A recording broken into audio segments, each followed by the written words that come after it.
Almighty God, who in your infinite wisdom and providential goodness has appointed the offices of rulers and councils for the welfare of society and the just government of man, we beseech you to behold with your abundant favor us, your servants, whom you have been pleased to call to the performance of such important trust in this country.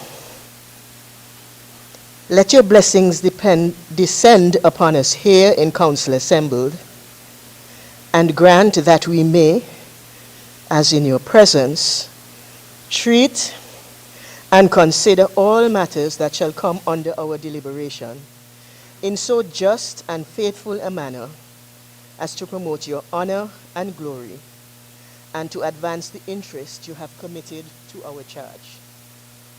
All which we ask in the name and for the sake of our Lord and Savior, Jesus Christ. Amen.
I recognize the Honorable Minister with responsibility for Education, Health and Community Services. Thank you, Madam Speaker. Madam Speaker, it is budget debate time.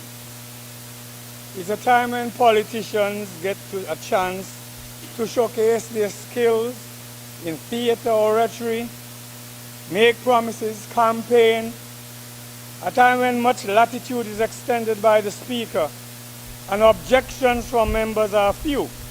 In short, much talk ensues. I will start, Madam Speaker, by quoting a verse of a famous poem called the Desiderata. Go placidly amid the noise and haste, and remember what peace there may be in silence. As far as possible, without surrender, be on good terms with all persons. Speak your truth quietly and clearly, and listen to others, even the dull and the ignorant. They too have their story. Madam Speaker, you will note that I have on a corset like a stole tie, and it represents red and yellow. I am here for unity of this house. Unity for Montserrat, that whatever we do going forward is about Montserrat. Yes, we may criticize each other, but it must be for Montserrat that we fight. Throughout this COVID-19 saga, many have asked me, how is it that I am so calm? I'm not flustered. Although sometimes I do get my flusters, but you wouldn't know. And some even think that I'm indifferent or I don't care. But there are three things that kept me sober and calm and stress-free during this time. Firstly, it is my knowledge that the fact that the Creator who made man himself, in Genesis 6 and verse 6 says, it repented the Lord that he had made man on earth, and it grieved his heart. So God understood that man will always give trouble. So what goes on and have been going on during this COVID-19 is nothing new, and it will continue. Secondly, there is a poem by Rudyard Kipling called If, where father was admonishing his son as he goes through life. I read two verses which one says, if you can keep your head when all around you are losing theirs and blaming it on you, if you can trust yourself when all men doubt you, but make allowance for their doubtings too, if you can wait and not be tired by waiting, or being lied about, don't deal in lies, or being hated, don't give way to hating, and yet don't look too good nor talk too wise. And stanza 2 says, if you can dream and not make dream your master, if you can think and not make thoughts your aim, if you can meet with triumph and disaster and treat these two impostors just the same, if you can bear to hear the truth you've spoken, twisted by knaves to make a trap for fools, or watch the things you gave your life to broken and stoop and build them up with worn-out tools. Madam Speaker, I am here and we are here to stoop and build all those things that were broken with worn-out tools. Madam Speaker, as a true monstration, I would want to see the best hospital fully equipped to world standard. I would want to see all our children fully educated to their abilities. That salaries would be at a rate that people can afford to buy cars, build houses, and have a healthy savings.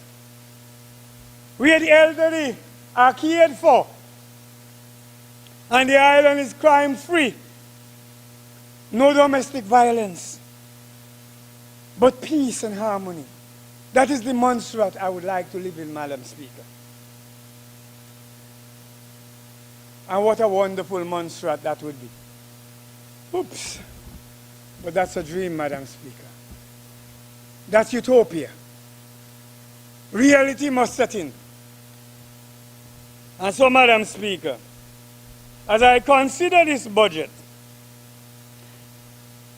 I want to start with the very word budget itself, because sometimes I think it's misleading. And you hear even within the government circles, once the budget is passed, budget passed, so we could spend money now. A budget is not money that you have. I've termed it this way. A budget, an estimate of money is hoped for.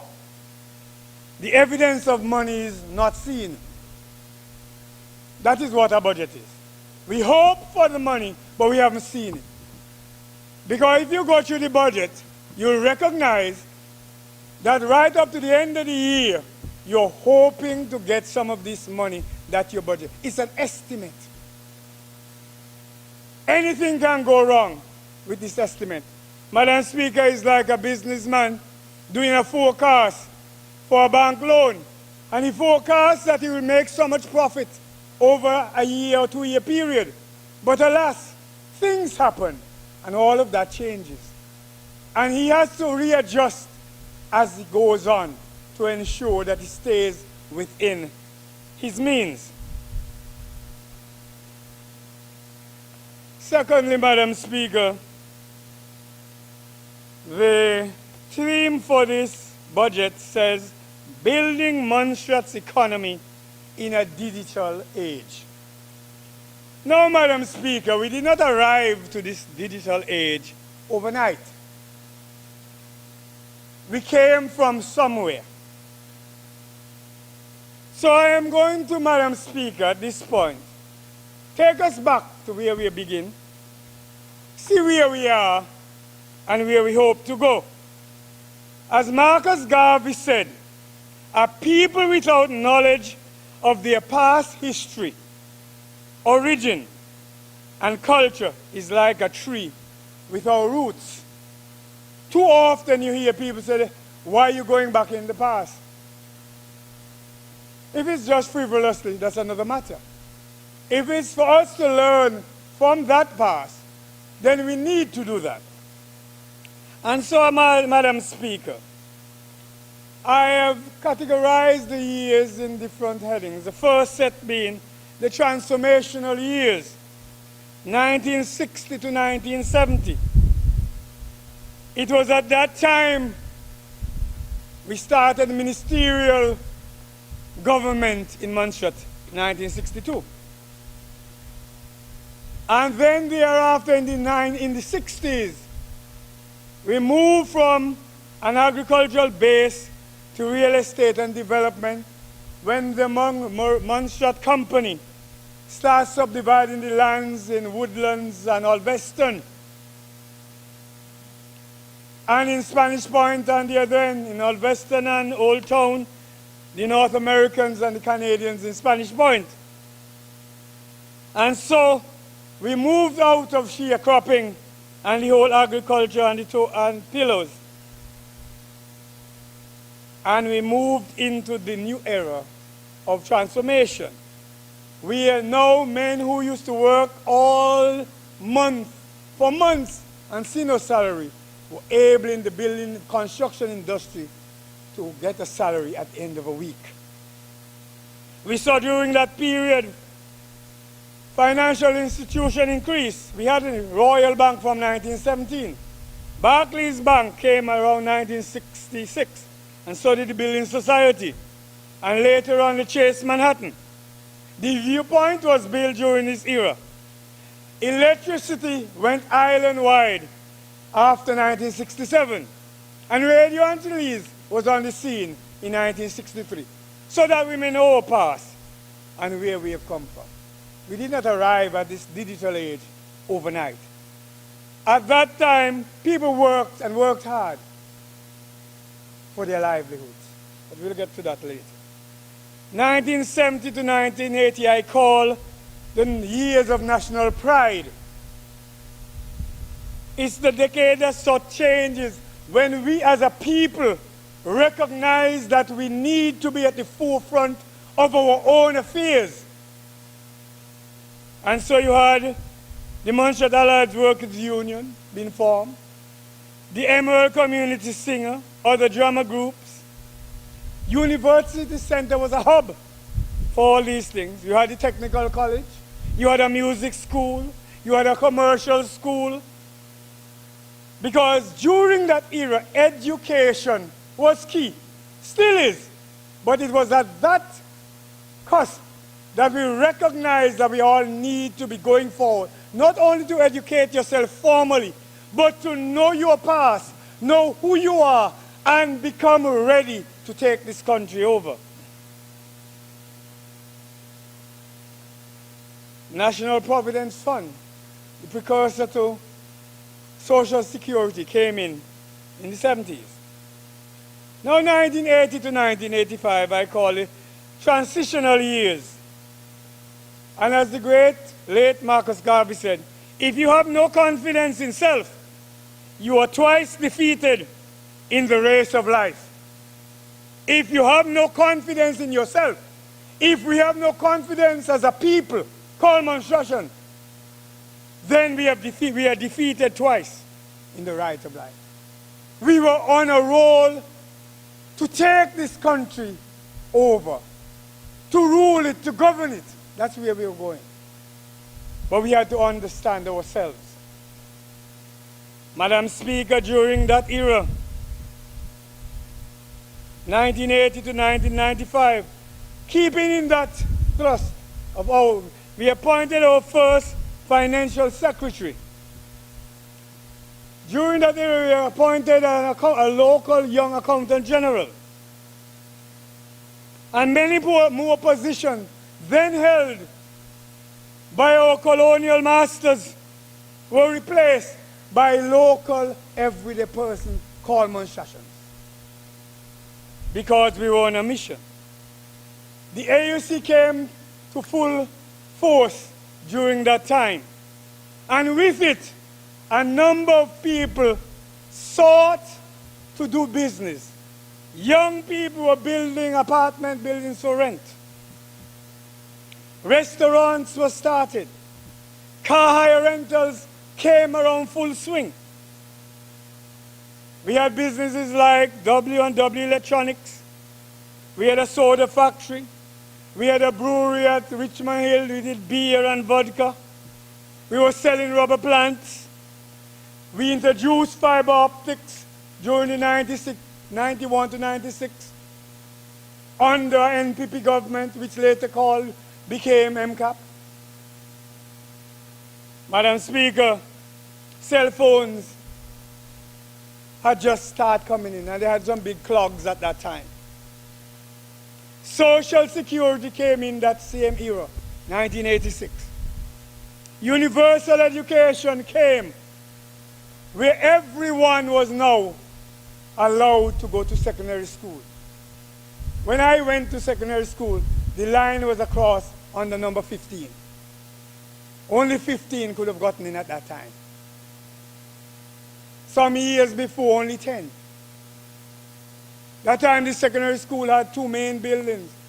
And I was very present in school when they built the high rise.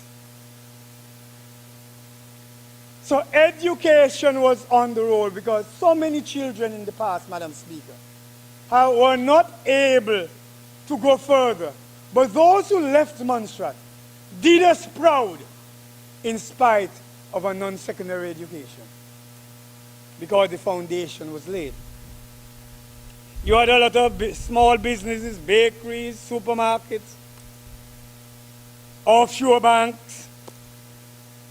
And at the high end of that era, just about 1989, right after Hugo, in the height of all of that, our first constitution of Montserrat was thrust upon us, the 1989 constitution.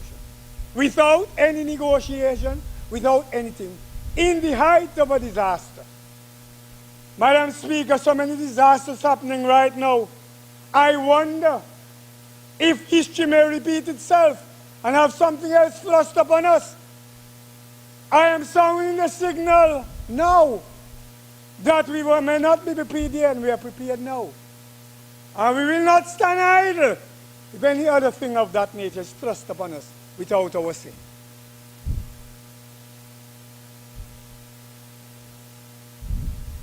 Madam Speaker, during that same era, we rebuilt Plymouth after Hugo.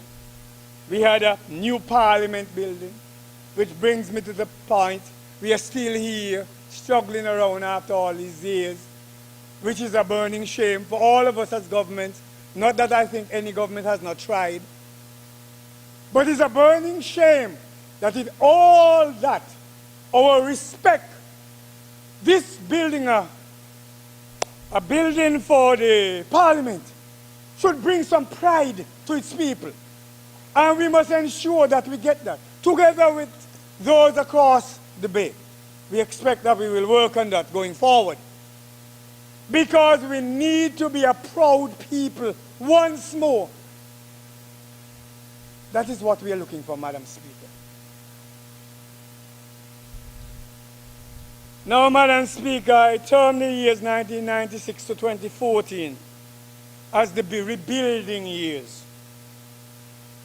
Because we had Hugo, and we had to start building all over again.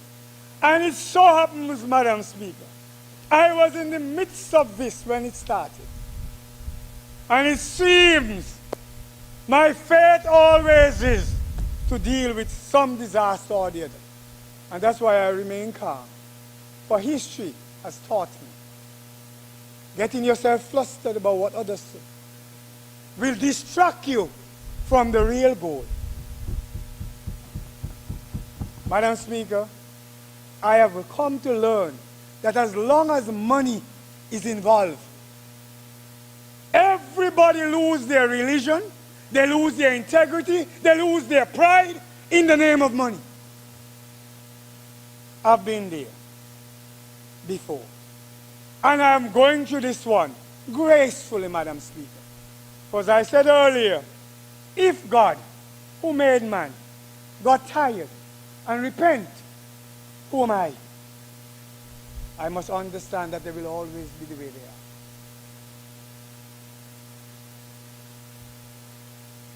We became, during that era, 96 to 2014, we became British citizens again. I don't know what we were before, because when I was born British. My first passport said I was British. All these new names, BOTC and all kinds of things, nothing changes. We were British and has always been British. The first time the word menstruation became enshrined in our legislation is during the time of the 2010 Constitution, that we recognize as a people we have an identity. But all of us were born British. And therefore, Madam Speaker, we ought to be treated like every other British citizen, regardless of color or creed. We were on a mission, Madam Speaker, for the identification of a people called Montserrat. Now I alluded to the Constitution. I had the privilege of being part of the discussions from 2006 to 2010 when it was passed. So I understand the spirit of the Constitution. I understand where we were and where we were trying to go. Some have derailed us, but I'll come to that. Madam Speaker, during this era, we had a first premier, deputy premier, parliamentary secretaries, appointment of a first deputy governor, and a DPP. See, all these and a number of commissions for checks and balances, because we were looking at becoming a people, determined. I want to read, Madam Speaker, because so often you hear people talk about the Constitution, which I must say is the most progressive in any DOT's Montserrat Constitution. It has its faults, because personally, when any one person in a democracy has ultimate power, it cannot be called a democracy. At best, it could be called a benevolence dictatorship. I'll read what the Constitution said, the preamble, which is where we were. It says, whereas the people of Montserrat are entitled to preserve for themselves and future generations the fundamental rights and freedoms to which they are entitled by virtue of their inherent dignity as persons and as citizens of a free and democratic society. 2, believing in the concept of true democracy with free and fair elections.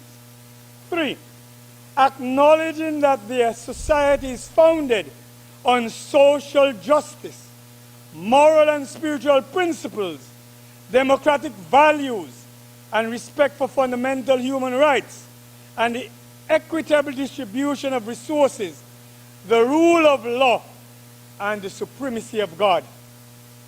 4, recalling people of Montserrat's desire for a constitution which reflects these values and the aspirations for social justice, economic empowerment, and political advancement. Recognizing their inherent right to pursue their hopes, visions, aspirations, and their right to self-determination. Now, therefore, the following provisions have effect as the Constitution of Montserrat. Madam Speaker, I must dare say here, it is the Constitution of Montserrat given to us through negotiations by the British government. It is not a Montserrat Constitution that we came up with. When we decide to have our own constitution, we must determine self-determination or independence. Then we can write our own. So when we hear lauding about the constitution and who were part and parcel of discussing it, it was that was your passed to us. Prior to this constitution of 89, Montserrat was governed by letters patent, as is the present mother country at the moment. They have no constitution. But we are forced to adhere to a constitution, which they do not have. They have letters patent, which governs them. Nothing is wrong with the constitution, but we must have a little more say in what is in the constitution. Granted, some of the things in there. When we appointed a deputy governor, we insisted that that person must be a Montserratian, and for good reason. There were supposed to be, and each one is supposed to be looking out for Montserrat's best good. They are not meant to be the stooge pigeon for the governor or any such. That is why we put it in the Constitution. Madam Speaker, we were on a path for recognition as a people. We have held position worldwide at all levels, even in the mother country. We have Montserratians who have been MPs. So in our own country, we have a right to rule our country. Madam Speaker, nothing irks me more than when someone visiting, for however short a period, decides they have a vision for Montserrat and want to look on your vision, a people of Montserrat, as if it doesn't matter. What vision can you have for Montserrat? You don't live here. You don't plan to live here. And that is the path we were on, to recognize that we are capable of our own affairs. And the Constitution was written in such a way that all these commissions that would have been headed by Montserrat would have checks and balances. Because, as I said earlier, mankind would be mankind. So there has to be checks and balances. For power corrupts, and absolute power corrupts absolutely. And we see that so often. They don't have power, and they're still trying to corrupt. Madam Speaker, we had a DPP appointed. Because we figure at this point we need to have our own, bringing the justice, as the Constitution says, to fore. These persons were put in place to look out for us, not to destroy us. We are not saying, I'm not saying here, Madam Speaker, that they will go against the law. But you see, I'm from the old era. Even within the government circles, if somebody did something amiss, they were called, corrected, and tried to get them in good standing. Not take them to PSC, to get them fired. And we still live in a country, Madam Speaker, that says a man is innocent until proven guilty. And yet in government circles, something is committed outside of on your job, and you're sent home. Because we become law. A judge, I understand, said it is unlawful, but yet we do it. And we pay people to sit home because we are law. It is only the court interprets laws. And some of the things we fall on, general orders is no law. It's just a policy. And other people have challenged it as far as Privy Council and have won. Because natural justice will prevail. So I'm saying that all of those who are in government quarters now must understand you have to look out, you must be your brother's keeper. As a people, we all, opposition otherwise, we have to work together to build the Montserrat we want to live in. Nobody else, I don't care where they come from, has that passion for us as we have for ourselves. Madam Speaker, we had during that era, there was a hospital project approved. We had road projects earmarked.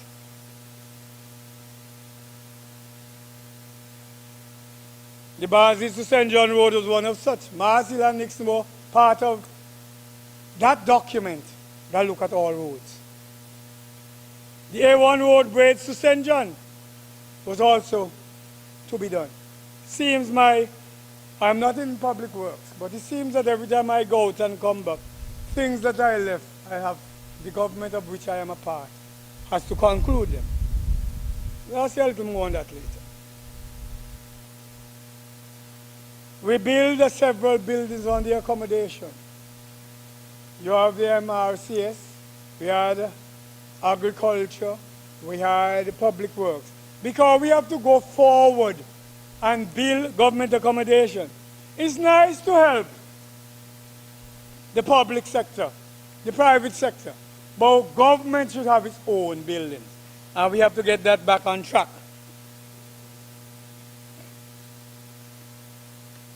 Madam Speaker, during the 96 to 2014, especially 2009 to 2014, ICT was at the top of the totem pole. We became the first island in the Caribbean to have a paperless parliament and cabinet. We introduced laptops to the school, which I found somewhere people make all kind of fuss about the machine that Lenovo wasn't good. And all these years later, when we go back and we suddenly realize we need laptop, I see Lenovo and I'm asking the question, have they become good now? People destroy things for the sake of destroying them. The teachers, whoever they were, and all who didn't want to be good. Had we continued on that path, when COVID hit, seamlessly, the schools could have gone online. We were on a mission. That's where we were.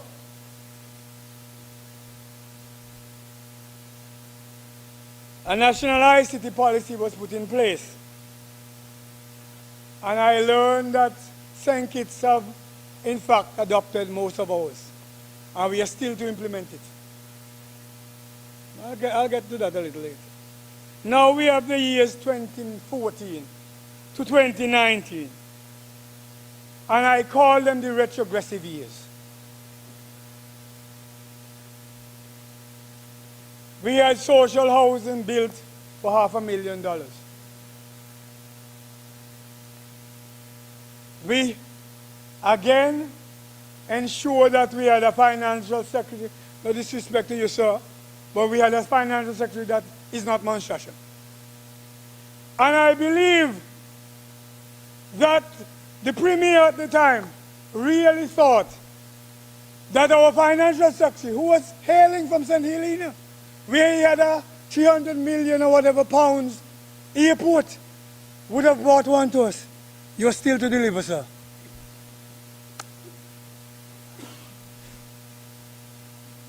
Somewhere along the line, we lost sight of being a people.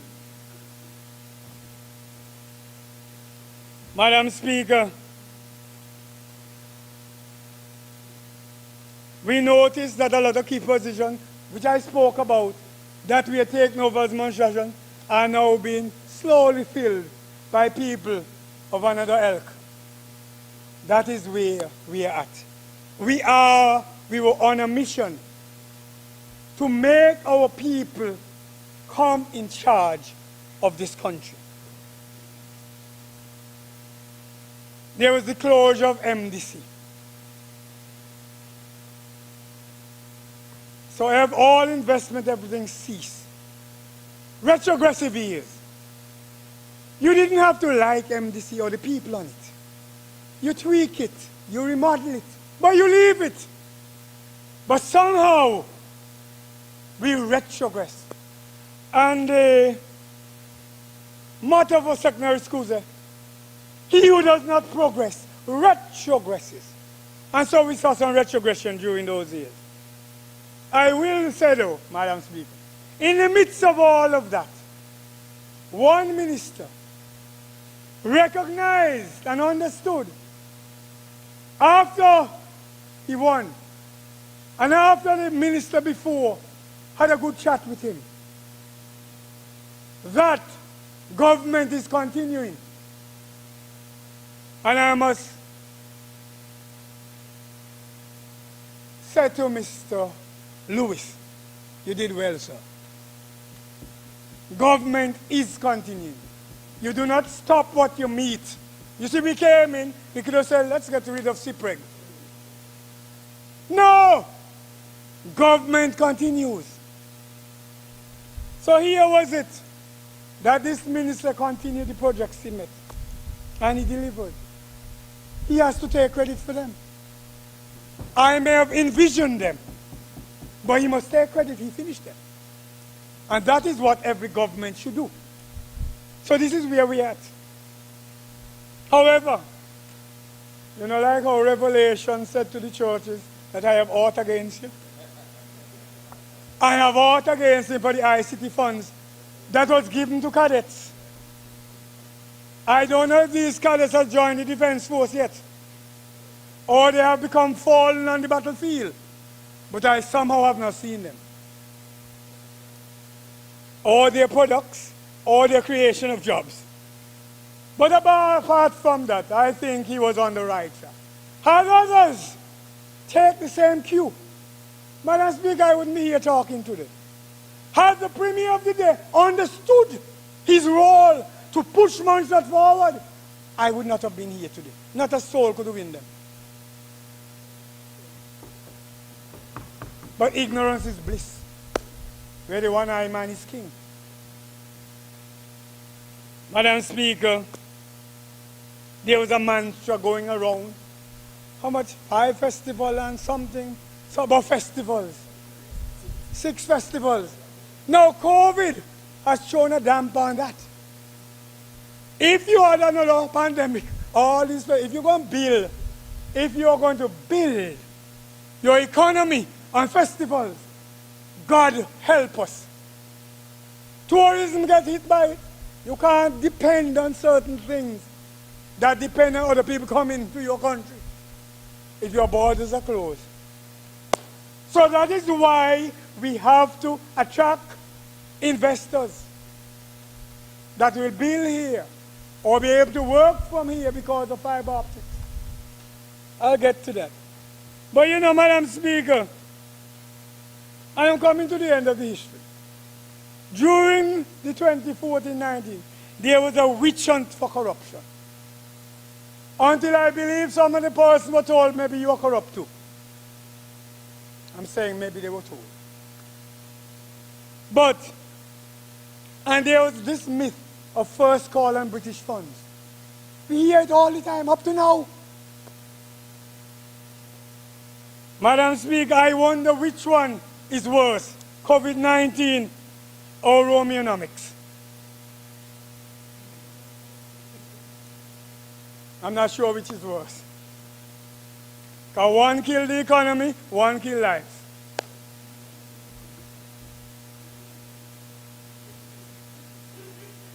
And now, Madam Speaker, the year under review. The Ministry of Education, Youth, Sports, Ecclesiastic Affairs. I am proud, Madam Speaker, to report that of the monies we got in the budget, we spent 96.68% of it. So we don't have nothing to send back. All of it was not my doing, because I like to give credit where credit is due. There was a minister before me. I only have a few months. I don't want to take nobody till nobody thunder. It seems we did very well. Of the 60 students that passed, 25% of them had 5 passes, but that is not very well in my mind. Especially since we have universal education.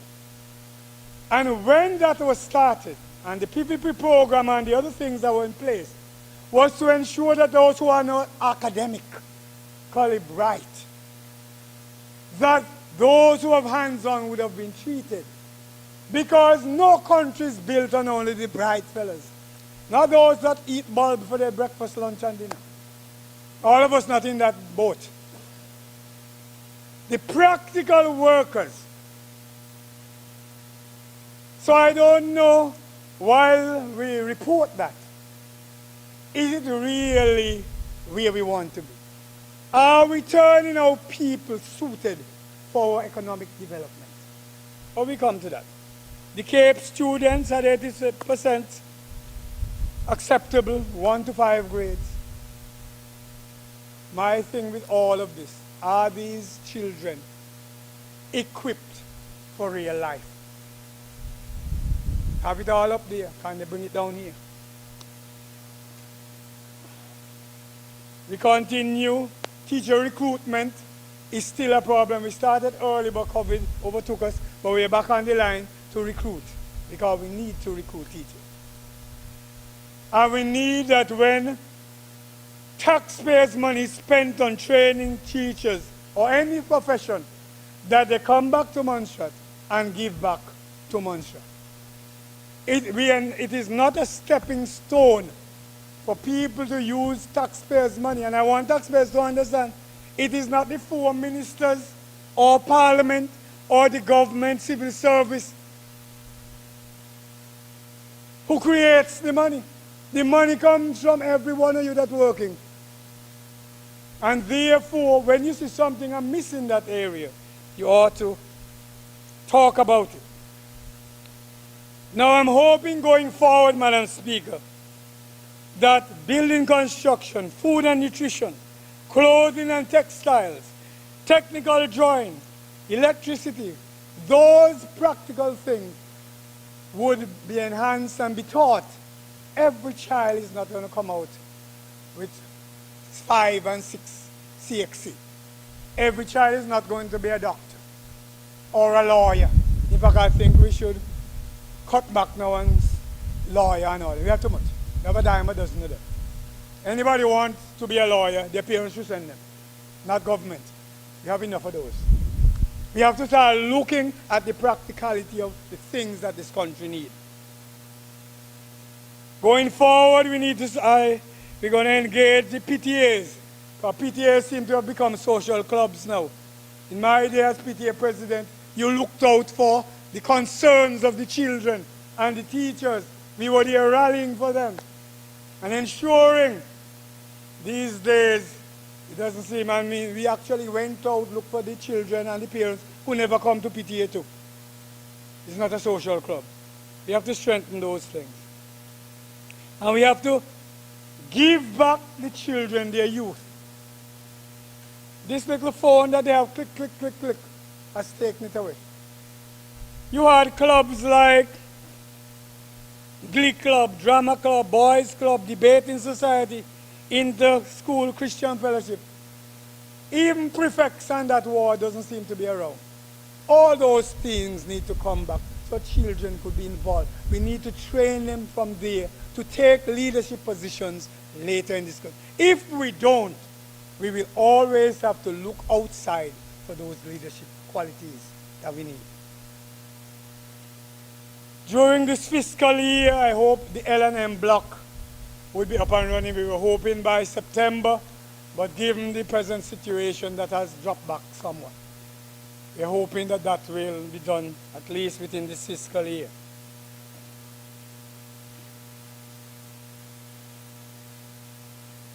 Madam Speaker, the teachers who came to the fore and embraced the technology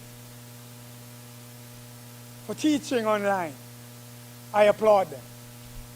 I applaud the ministry and the work they did. And for those who are still struggling, I encourage them to get on board. Madam Speaker, here I would like to thank UNICEF, the Montserrat Football, who donated some laptops, the OECS Management Development Unit, the Basic Need Funds, and the National Trust for their support to education. And now, Madam Speaker, I come to the Ministry of Health. Again, the year under review, 97.22% was spent. On the social services, the 100% given was spent, and we had to get 12.5% more. Because, Madam Speaker, it seems that so many people are vulnerable these days. But, Madam Speaker, going forward, one has to look at that whole list. We need to review and take off those who are able to work. And some people are quite able to work. We have to be realistic, and taxpayers have to understand it is your money. It's paying somebody who is able to sit down and do nothing. We have to revisit those things. You know, Madam Speaker, Montserrat was a proud people. Montserratians were proud people. I don't know how we got to this begginess. In fact, John Osborne said that his vision was that all Montserratians should be able to work, have a new car, and a new house. He never said to beg it. I think sometimes we forget that part of it. And we have to get to that point that we encourage, and as government and opposition together, seek to develop the country, that jobs are provided, that people can work. I don't really believe that most Montserratians want to sit down and have handouts. During the year under review, a local chief medical officer was appointed. Kudos. A young Montserratian is in place. Nurses have been trained. We are getting back on the path.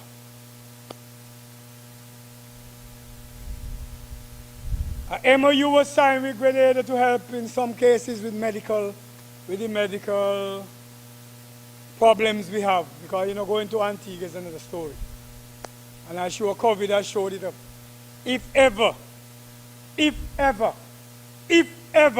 a time we need a hospital is now.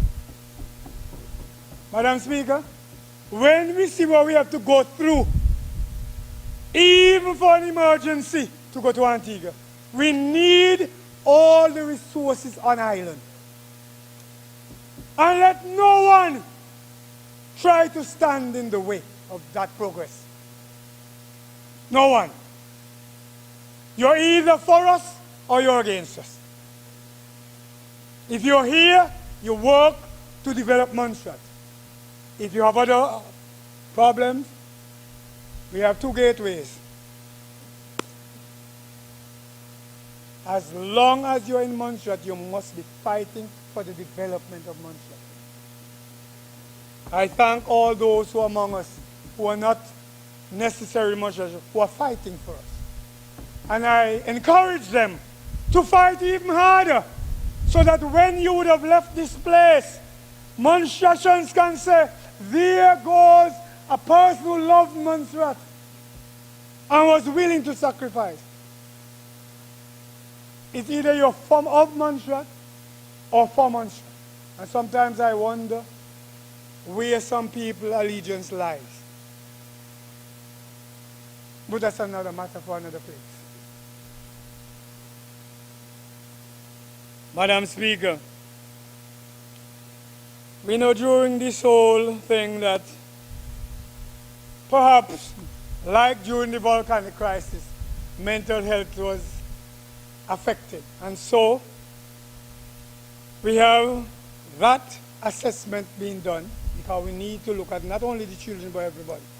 Because sometimes people are not as up and up as they think they are. See? So we have to look at that. And the ministry is making some inroads onto that. Madam Speaker, we over the past year, little by little, have been buying new equipment. And the last thing we have gotten was the gene expert machine, the one to do the testing. I am happy to report today that by Wednesday, I understand the person from Puerto Rico who will do the certification for the hood will be on island. Thereafter, maybe within 2 weeks or more, we'll be able to be doing some testing here. All goes well. I hope the certification doesn't come up with any problems. Because every time you think you hear, things happen. So I'm keeping my fingers crossed that we'll be on that route. So that when we reopen fully, we will know that we're in a position. Madam Speaker, I want to thank the environmental health and the epidemiologists for their sterling work during this COVID-19. And the nurses and the doctors and everybody in the health circle who worked relentlessly, tirelessly to keep us safe. So, Madam Speaker, when I hear some knaves on the radio talking about what should happen and shouldn't happen, you understand why the it says here, if you can bear to hear your truth spoken, twisted by knaves to make a trap for fools. Because any time you reach the stage that you reconfigure a pandemic, something that's killing people, that having a job is more important. Every day you wake up and you're still alive, you go look one job. I have not yet seen, and I go to the cemetery at church very often, have seen none of them come out to look jobs. Dead man tell no tales. Ignorance must not prevail. And some people should really stay off the radio. They make a fool of themselves. Madam Speaker, the new hospital designers is on track. No name, no warrant. It's still on track. And we have been working towards that design, so that is still on track. And hopefully, by next year, we should have some positive move on that. There will still be a battle because we need to have the rooms and we provide service. So I am sure that the learned financial secretary will be aiding and abetting us in this realm of having this hospital on track. Just as he left that St. Helena airport, he will be proud to leave a new hospital here in Montserrat. And that's a challenge, sir. Eh? Now, we're still looking for, you see, this whole COVID showed up. If we have a CT scan, if we have an MRI, people could not show off when we. So we need to have those in place. So whatever money is when we look at these budgets, and when the opposition get ready to talk, it mustn't be about who no get money. It must be how we go forward. To make money, to create jobs.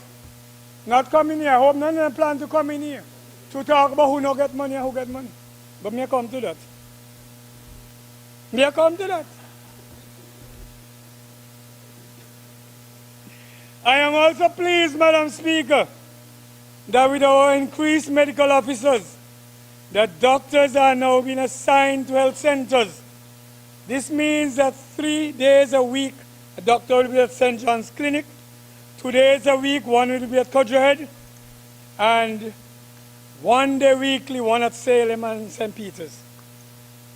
Madam Speaker, in the effort to reduce the provision for primary care at the Accident and Emergency Department, those who put in place, we want A&E to be for A&E, not to go check your blood pressure. Do it at the clinic. Too often little things that turn up there. It must be for emergency. And that is why we are working on that. Now, social services, Madam Speaker. I want to start with the first part before I get to the money when I fell out there, listen for. There was a figure for Medivac in a short order you have owing to government. $1,392,335. Because it seems to me, Madam Speaker, that social services have become a bank. I am not saying that if somebody is vulnerable and can't, you don't help them. But when you have helped, people are expected to repay. It is the taxpayers' money. So that when you repay and another poor taxpayer falls ill, he too can have help. So those who are sitting on government money, please start pay. And I don't want to hear anything about I'm not working and whatever. People find money to do everything they want to do. If a $10 you could pay, that will start. Every $10 add up. According to the old people, every drop bring down river. Mind you, we need to look at that. Going forward, Madam Speaker, I would encourage every person, once you start work, get a medical insurance. There's much talk about the national insurance, but I realize that if we go national insurance, government again have to foot half of the bill. The thing is, when you start to work, I'm encouraging every person, and this COVID and all, and these Medivac show it up. If you had an insurance, at least you had something to fall back on. I'm encouraging.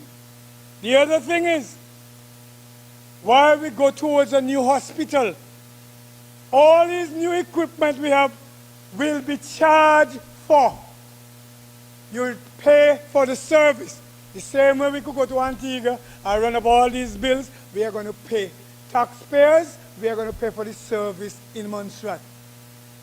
It will not be as high as Antigua, but we have to pay realistic portions of the cost of the service. Ain't no free lunches. We want a top-class hospital and top-class services. We must pay for it. Because, Madam Speaker, I find it very strange that the same people who would leave to Montserrat, from Montserrat, go to Antigua or to America and pay their way, will come back to Montserrat and we have so many dollars owed in these little $20 per night in Montserrat. Where else in the world you could have a hospital bed for $20 plus 3 meals and medication? Nowhere else. We have to be realistic if we want a hospital. Because you see, building a hospital, providing the service, does 2 things. It keeps us healthy. And it also will attract back to our shores people with health concerns, because we can provide it. There's so many people who want to retire here, but the health service is not up there. So that is where we are going forward, Madam Speaker. See, Madam Speaker,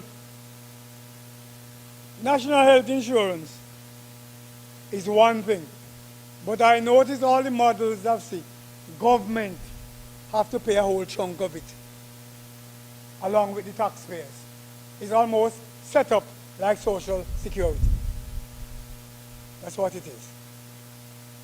And maybe that's why it never, given our small size, why it never get up. But there, Najiko and some of these other people have reasonable health, medical insurances. And in the interim, while we might look at these other things, in the interim, people should look after themselves. You see, just like you put up money for the rainy day, and then when the rain comes, you're still balling. You never use it. Some people are putting up money to bury them, and they could buy maybe 10 coffins, but they're not going to use it. We have to be realistic, and the truth has got to be spoken from this leadership position. We cannot continue as politicians to be beguiling the people who we govern. It has to stop somewhere if we are going to be true to ourselves and to this native land.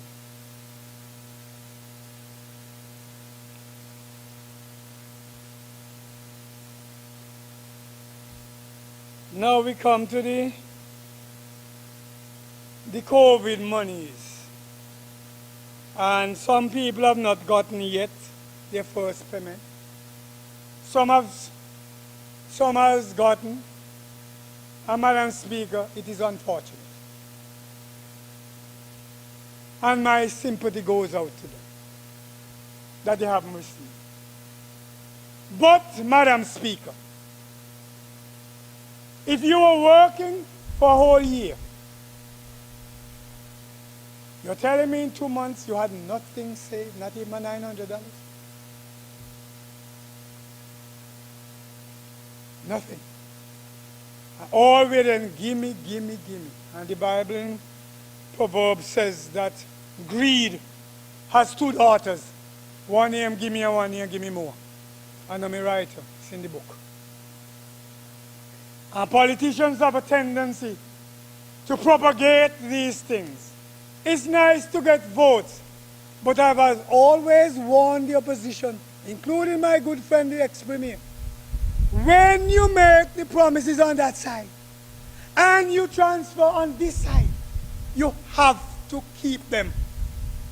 So be very careful, young men. Honorable opposition, the things you promise.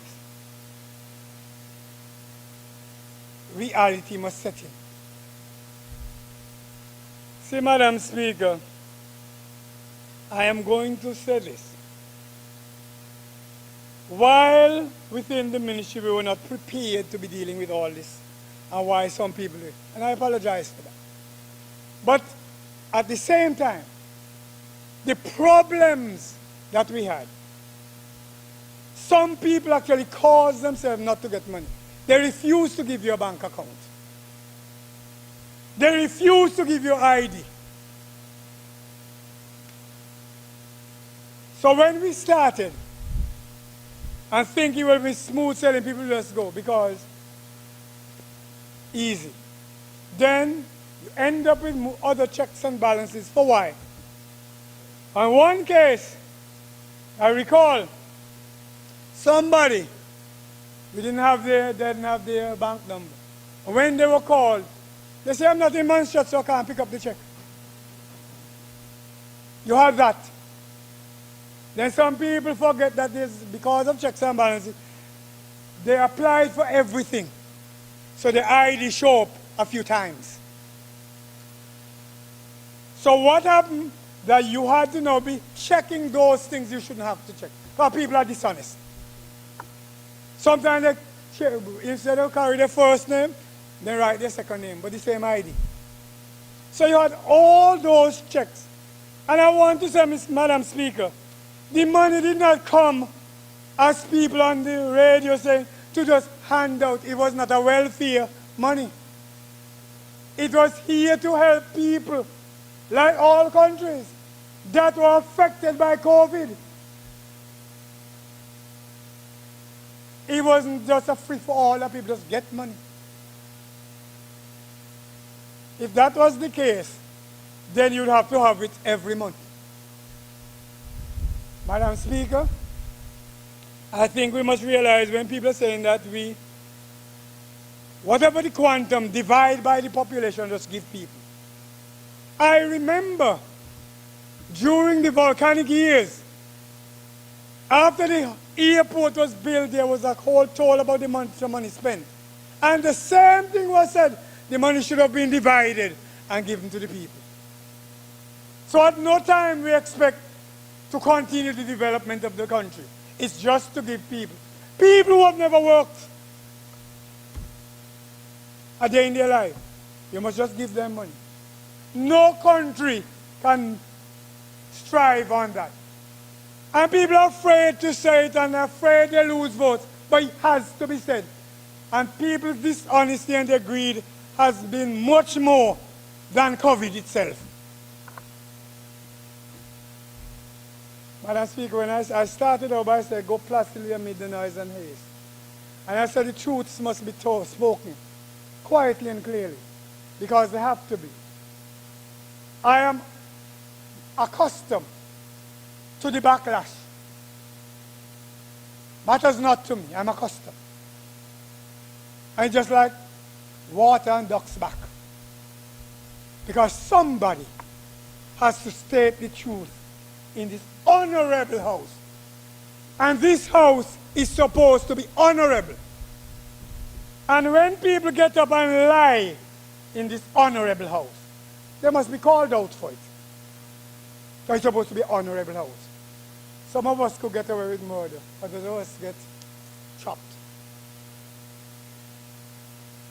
Madam Speaker, you will note when China closed down,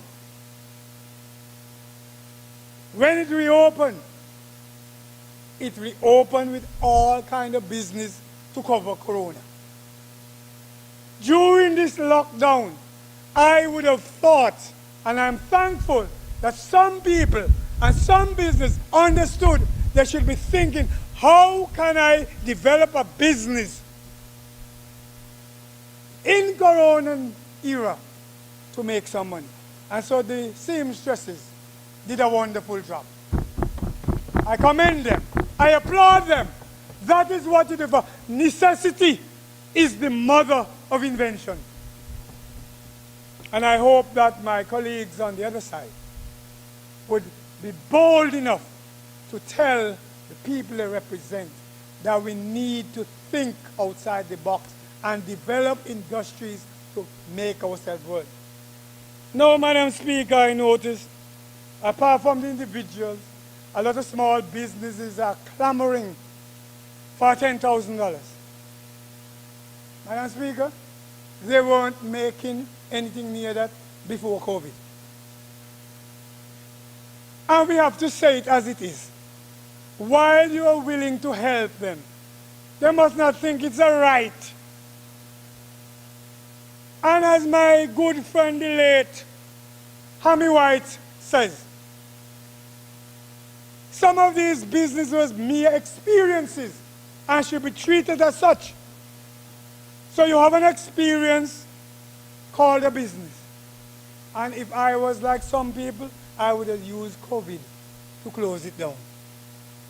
Just like how people use the volcano to close their fledgling business, some of people who are out there worrying about business should close them down in the name of COVID. And use the experience gained to start a real business. Hammy says, those businesses that you never make and have to be dipping into your savings for are experiences, they are not businesses. So learn from them. And my members, opposition leader, I expect you to champion the cause that as a people we are proud and we must stop this begginess. And pull the others on that side with you, sir. If they're going to pull them through it, they must say too much. Madam Speaker, I would like to thank Public Health England, FCO, Crown Agent, DFID, PAHO, Government of Dominica, CAFA, the Royal Montserrat Police Service, the Montserrat Red Cross, DMCA Defense Force, and of course all the health people nurses, I want to thank them for the work they have done. I believe that at this point we need to thank all workers in government who were out there with us, irrespective of which ministry you belong. Those who are helping with the same, getting that money to people, and still helping. I want to thank them. The Treasury, all workers that have worked in this. The Treasury is out with us every day. And Madam Speaker, I was out in the trenches. And I have to commend the opposition leader. For from time to time he would come by, which is what is supposed to happen. We are not enemies.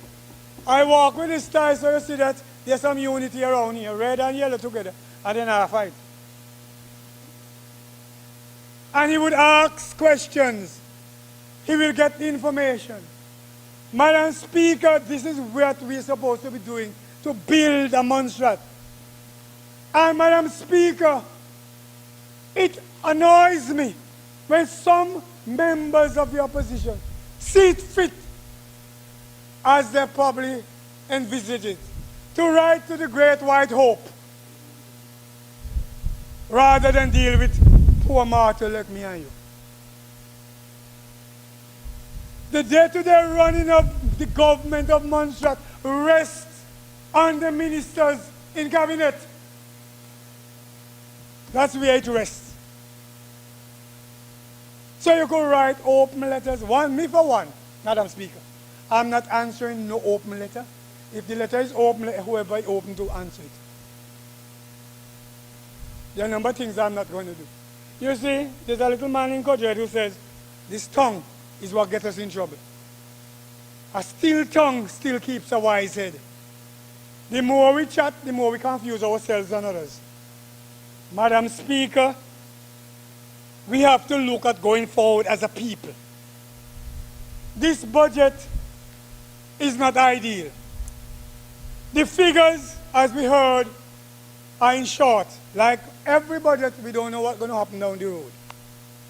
But we must work towards developing our people to take the reins of government, to take this country. I am getting up there in age, Madam Speaker.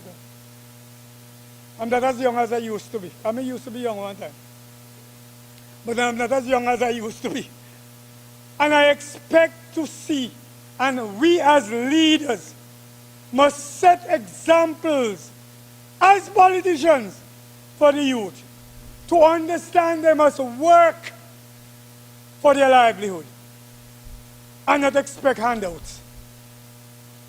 We have to do that as leaders and encourage people. And we have the other task to try and create the environment so to do. So, Madam Speaker, we all have to look at attracting investors. All of us. If you hear an investor come, I know your private thing. Montserrat is not your private thing. Come with the investor, let us talk. If it's realistic and the checks and balances work out, let the investment flow. We are not here to kill no investment as long as they're up above board. We all, as elected members, must ensure. We have to look at the development, whether we like the Piper's Pond and Potato Hill and this Little Bay development. How can we get people to do all of that? How can the diaspora help? It is our bounden duty as politicians, as leaders, to lead and not hide behind getting a few votes. See, I'm never worried about whether the next election I win or I lose. One I worry about, that when I leave the office, I left a legacy behind. That when I leave, I was able to influence somebody for the good, for the betterment of this country. That I can live with me when I leave. As some of us cannot live with our consciences when we're out of office. We need to get back a medical school, and we're still working on that. We need to continue government accommodation, and there's a little leeway now that we're looking at other means, because we can't look to the UK for everything. We have to look outside the box. And unlike some people, when George Irish, the late Dr. Irish, wrote the book, Life in a Colonial Crucible, he had no idea how small this crucible would have become. And it is life in a colonial crucible. But we have to make sure that this crucible expands, become a source of something bigger, as we put our brains together as Montserratians and work for the good of Montserrat. So it's all well and good to get up and talk about what we need in the budget. Realism must come in. I understand, Madam Speaker, that the opposition, they're going to get up and they're going to say all what money is should be in the budget and for what. The one thing they're not going to do, Madam Speaker, and taxpayers, is one of two things. Either they're bringing investment or they're asking you to be taxed to raise the funds. Our governments do not get money from a tree. Governments realize money from taxation. That is the way it realized. So when they get up, Madam Speaker, as they will, and I'm coming to a close. It's the one time I talk long in this house. And I know others will talk longer than I.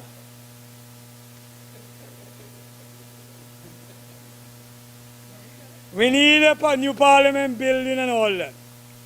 I want to remind the honorable opposition members, again, that the late John Osborne, in the 80s, said all Montserratians must work and be able to build a house and buy a new car. That was his vision for us, to work. For all of you and those who sit on the opposition side, who have ridden on the legacy of the great late John Osborne, must remember he advocated hard work, not handouts. So I don't want any of them out there to get up and talk about handouts or nothing and making noise and heralding people. Secondly, I think sometimes we get very timid when we talk about Montserrat and Montserrat. This is our homeland. We welcome those who live among us, but they will not dictate how we live. It has to stop. We have no other place to go. If push comes to shove now, those who come here have a home to go to. We have nowhere to go. I appreciate those who have worked among us, live us, and whatever is there to get, they can have it. But they must not dictate our Montserratianness. And we must not lose the sense of our nationality. I find it being eroded, and it hurts my heart. I came out of the 80s. During the 70s, we fought for every recognition to be a people, and to watch it pass back, it hurts. You see, like how God said when he make man, that he repent and he hurt his heart. So he hurt my heart when we see all the things we worked for to make our people a proud people have been taken back because of people's whims and fancies and our witch hunts. Madam Speaker, I mentioned it earlier and I want to say it again, and I'm soon finished, is that all people on this island, COVID has showed up a number of things. One,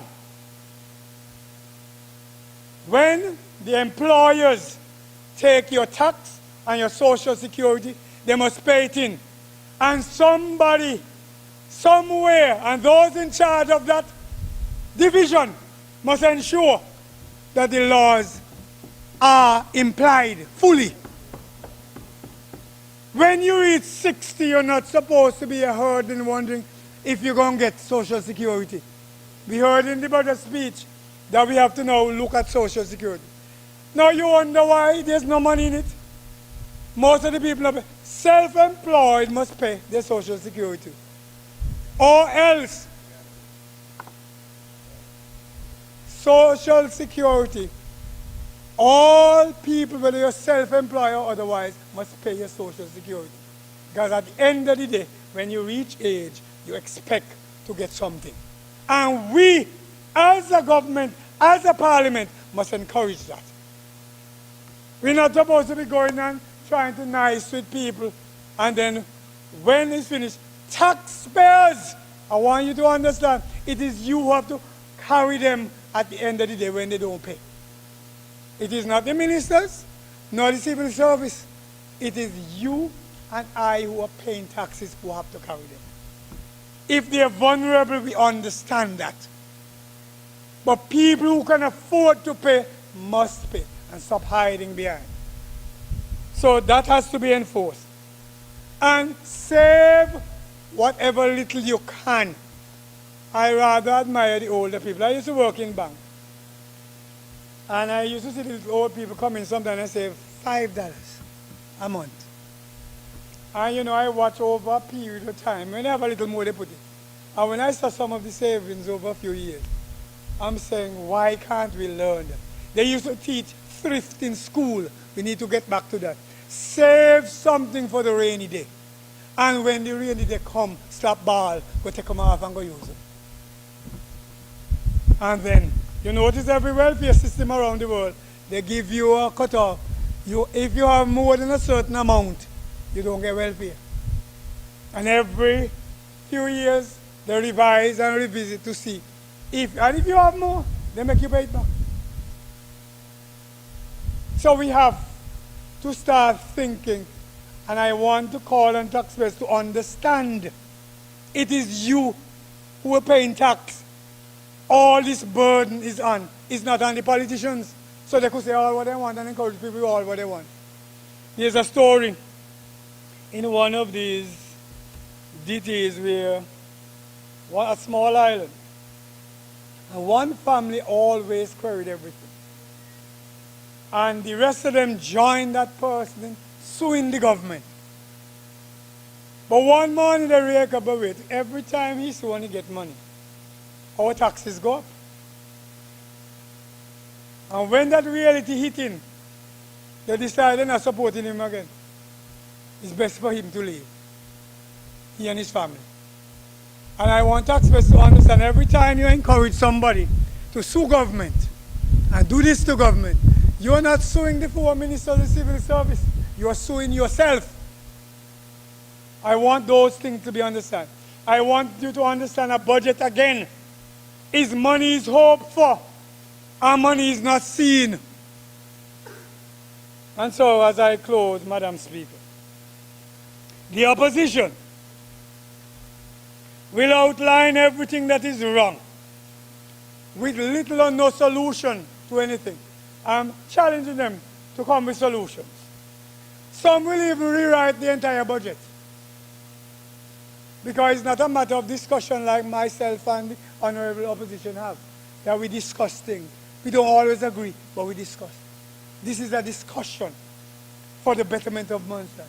It is not your way or the highway.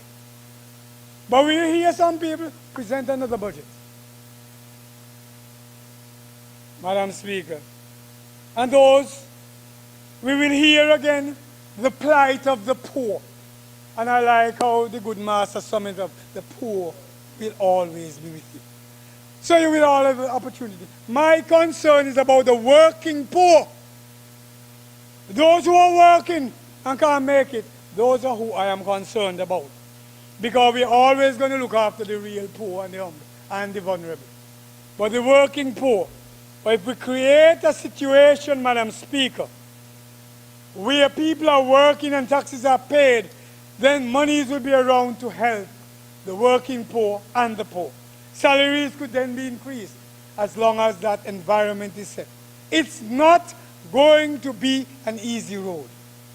It is not ever as easy as the opposition of every parliament I know gets up and pout. This is what should happen, that.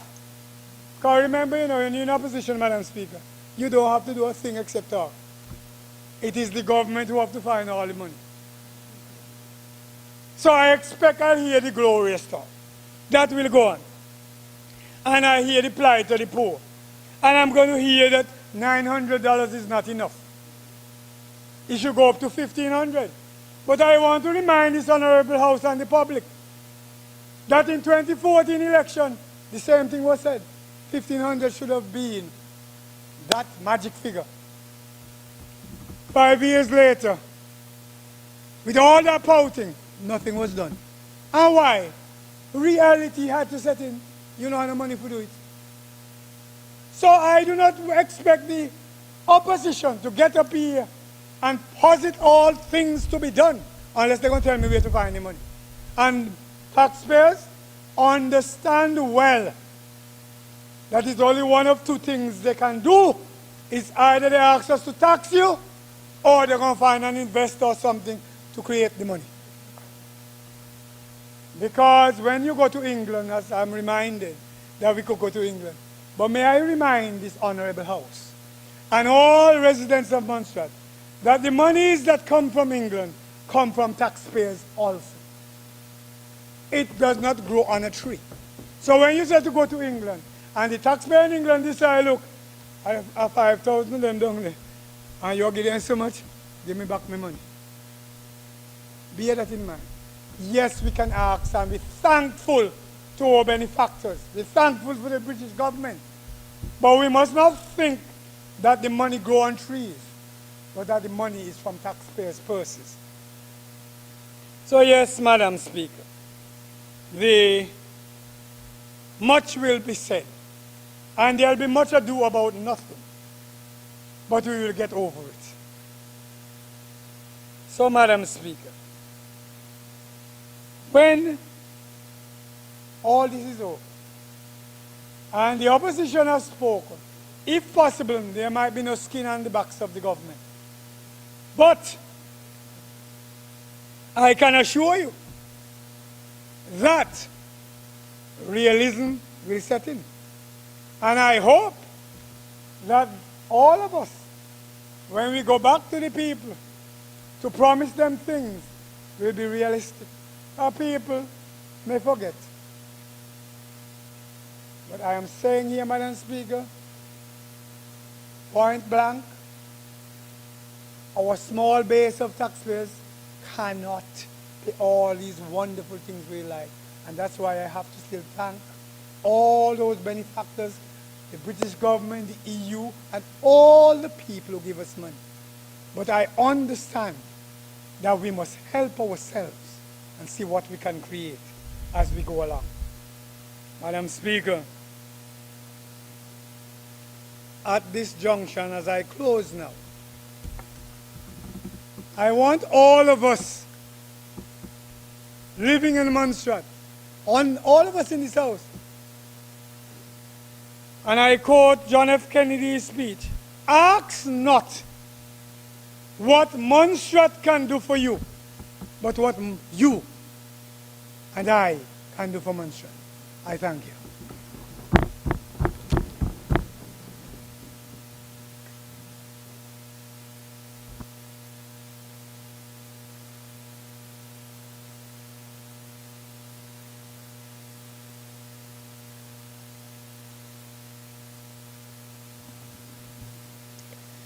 The chair recognizes the Honorable Parliamentary Secretary.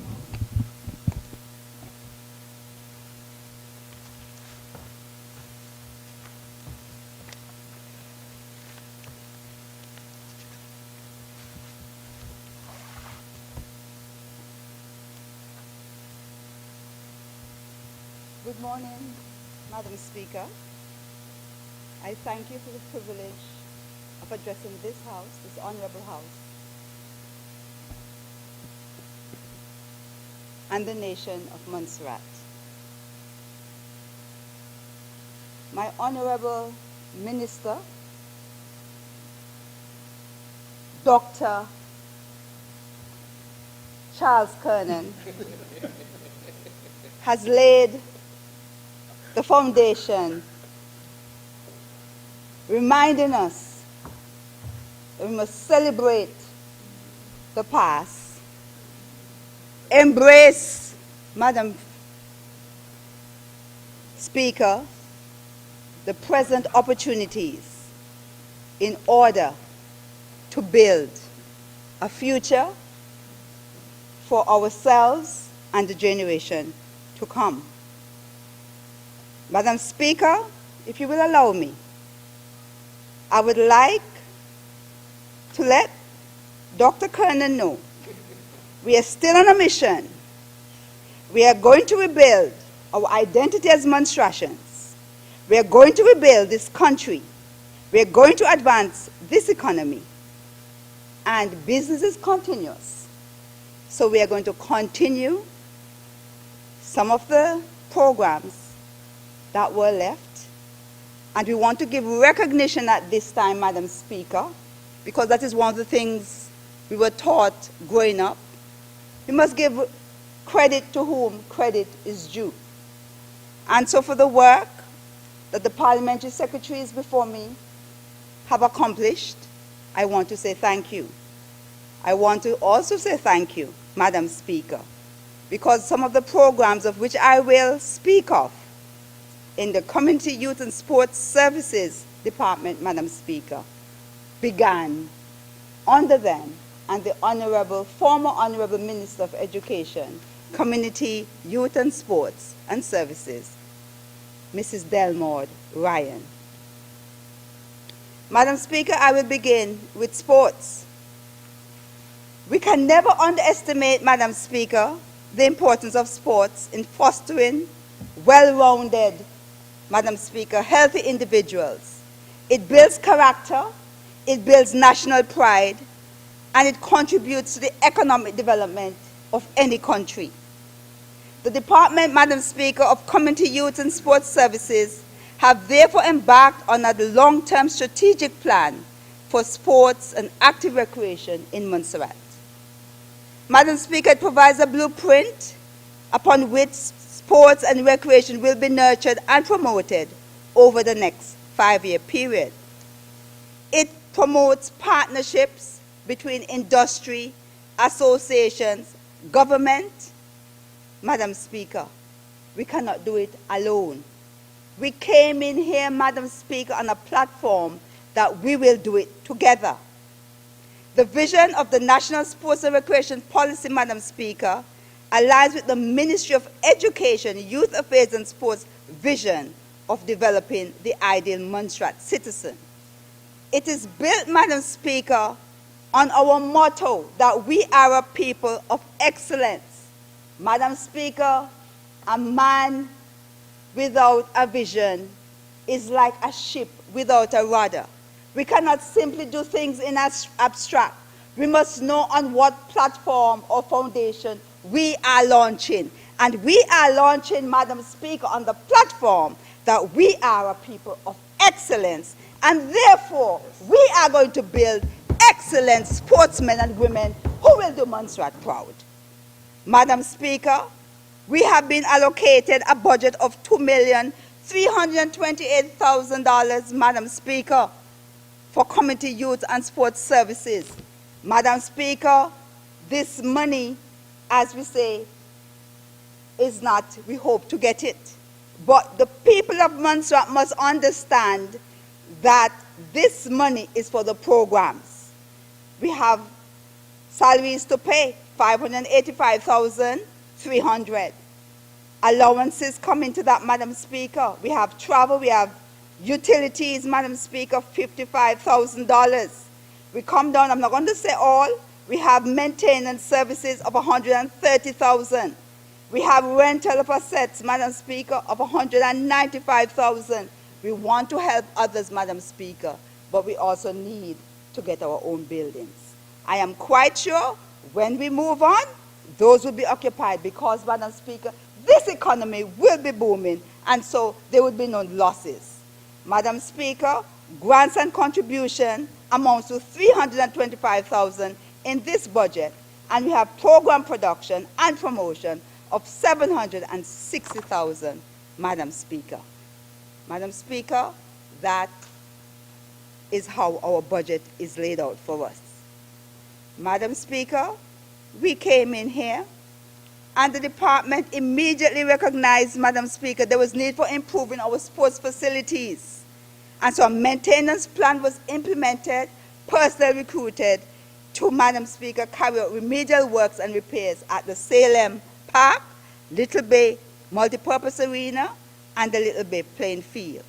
As part of these improvements, the Little Bay and Salem Park, Madam Speaker, lights were installed to facilitate night games and sporting activities. I hasten to acknowledge that the work cannot be done in isolation. Therefore, we take this opportunity to extend heartfelt thanks to our key stakeholders. In the coming year, work will continue on repairing village sports spaces and green spaces.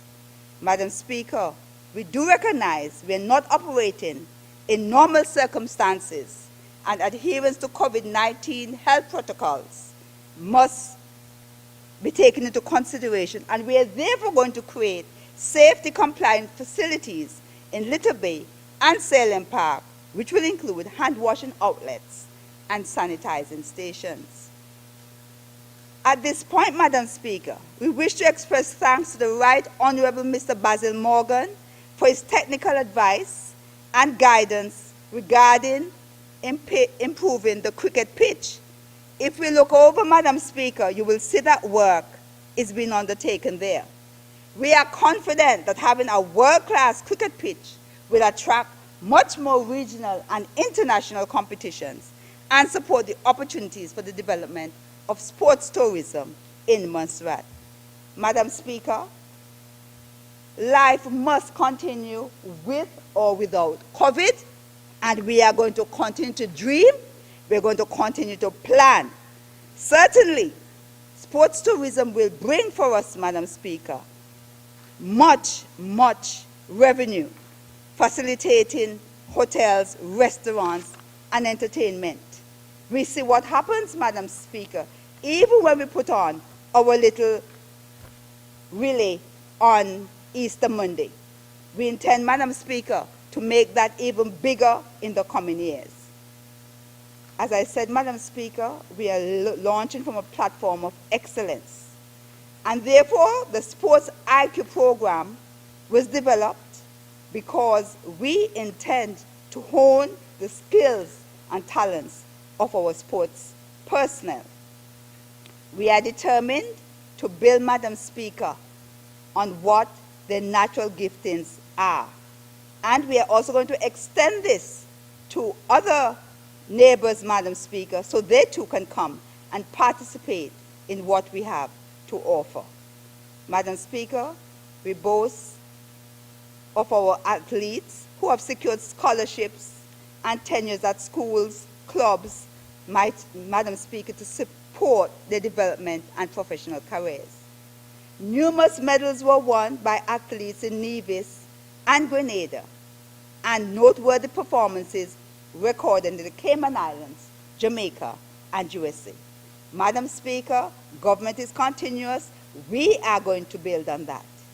Additionally, many of our young cricketers have also been selected for regional teams across the Caribbean.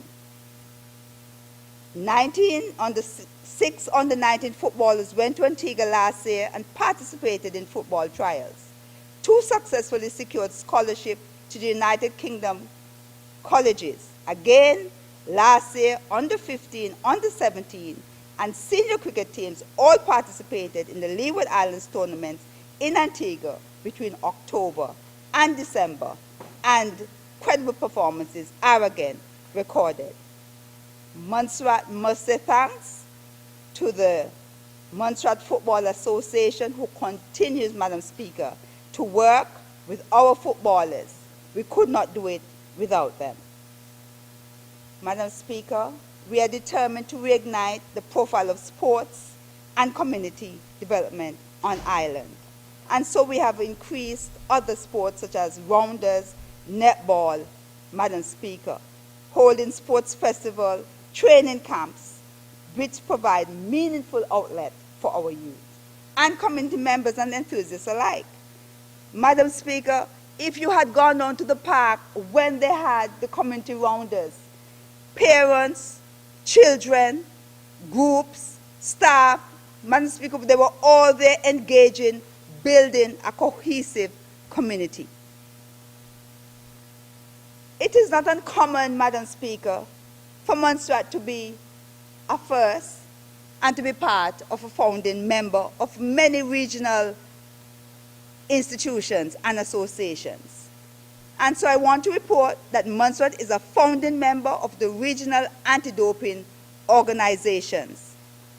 We are very much aware of how many athletes have fallen on the sword of sports, Madam Speaker. Futures simply dashed and wrecked because of sports. And so we are in rejoining the regional anti-doping organization, exposing our youth from the early start, Madam Speaker, of the dangers of drugs, Madam Speaker, and providing them, Madam Speaker, with the experience and knowledge of what happens when they are carrying out these doping tests. Madam Speaker, the department continues to develop youth from nursery straight through. This is done through our summer school programs and also within the schools and the wider community. We are taking sports seriously, Madam Speaker, and therefore we have an addition to our complement of staff in our sports therapists. Our sports therapist works with physicians and other healthcare professionals to ensure that injuries and the treatment of such and rehabilitation are carried out in a very professional manner, and so limit or minimize the injury and limitations of disabilities to our sportsmen and women. We, Madam Speaker, will continue to work at adding, because we know it's a lot for sports therapists, but my honorable minister have always warned me, do not promise much, promise little and deliver much. So I will not say much more on that. Madam Speaker, the government of Montserrat promised in its manifesto that it will give recognition, national recognition, to our sports persons to serve as motivation for excellence. We demonstrated that commitment when the first Youth National Award was presented to Lionel Baker for his contribution and achievement as a young cricketer at the Montserrat National Awards, Madam Speaker, in March. We further reiterate our government's commitment to deliver and implement a Montserrat Youth Award for quality, innovation, and recognition of youth work and contribution in other sectors. We are not leaving our youths out. The youths can be assured that we are prepared to partner with them in supporting their representation at local, regional, and international levels. Consequently, government is open to developing effective partnership between government and sporting bodies in the interest of sports development. Madam Speaker, our government further commits to advancing and bringing to completion all the draft policies which impact youth and sports. Madam Speaker, I have never seen so many drafts in my life that those I've encountered in our ministries. That must come to an end by the closure of our first term in office, Madam Speaker. Madam Speaker, all of us know that our people is our greatest asset, and this includes our youth. With the ever-changing economic tide and COVID, as we know, the government recognizes that training programs and employment opportunities geared towards empowering our youth are an absolute necessity. Thus, the Department of Community, Youth and Sports has been mandated to foster stronger relationships between our employers, our educators, so that we can offer, Madam Speaker, these opportunities. Historically, employment and training systems on Montserrat place a lot of emphasis on unemployment. We are going the other way, and we're working towards preventing it. Madam Speaker, youth unemployment is no doubt, as we know, a worldwide issue. But we are going to systematically craft education and training and employment programs to assist our youth. We have already started by giving youth a second opportunity at education where they were not successful in their maths and English O-levels. There is certainly, as Minister has already indicated, a decline in the performance of our youth at external exams, and we are not happy with it. This program will serve, Madam Speaker, to assist them in gaining those two subjects while they can still be on employment apprenticeships or going to college to do other subjects. Our government has invested, and I'm pleased at this point, it's a small number to say that 10 young people will be taking 6 exams later this year who have been on our second opportunity education program. As our Premier indicated in his budget presentation, we are not going to be the stone that our youths stumble over. Madam Speaker, the government of Montserrat to the sports services also ensures that there be exposure to career pathways from a very early age. And so, in the previous year, Madam Speaker, we had grades 1 to 3 students engaging in career day fairs. Then we had grade 4 to 6, Madam Speaker, and Form 3 to 5 at the Montserrat Secondary School. Last year, the department successfully facilitated a participation of 367 students and 41 presenters at their career day support for our students. Madam Speaker, the department is to be congratulated for advancing such an opportunity. They were able to listen to speakers, seek information on their own. No parents and the teachers were there, but giving them the opportunity to engage so that they can build their self-confidence and their self-esteem, because these are characteristics that they need when they go out into the working world. We are not going to hold their hands all the time, nor are we going to spoon-feed them.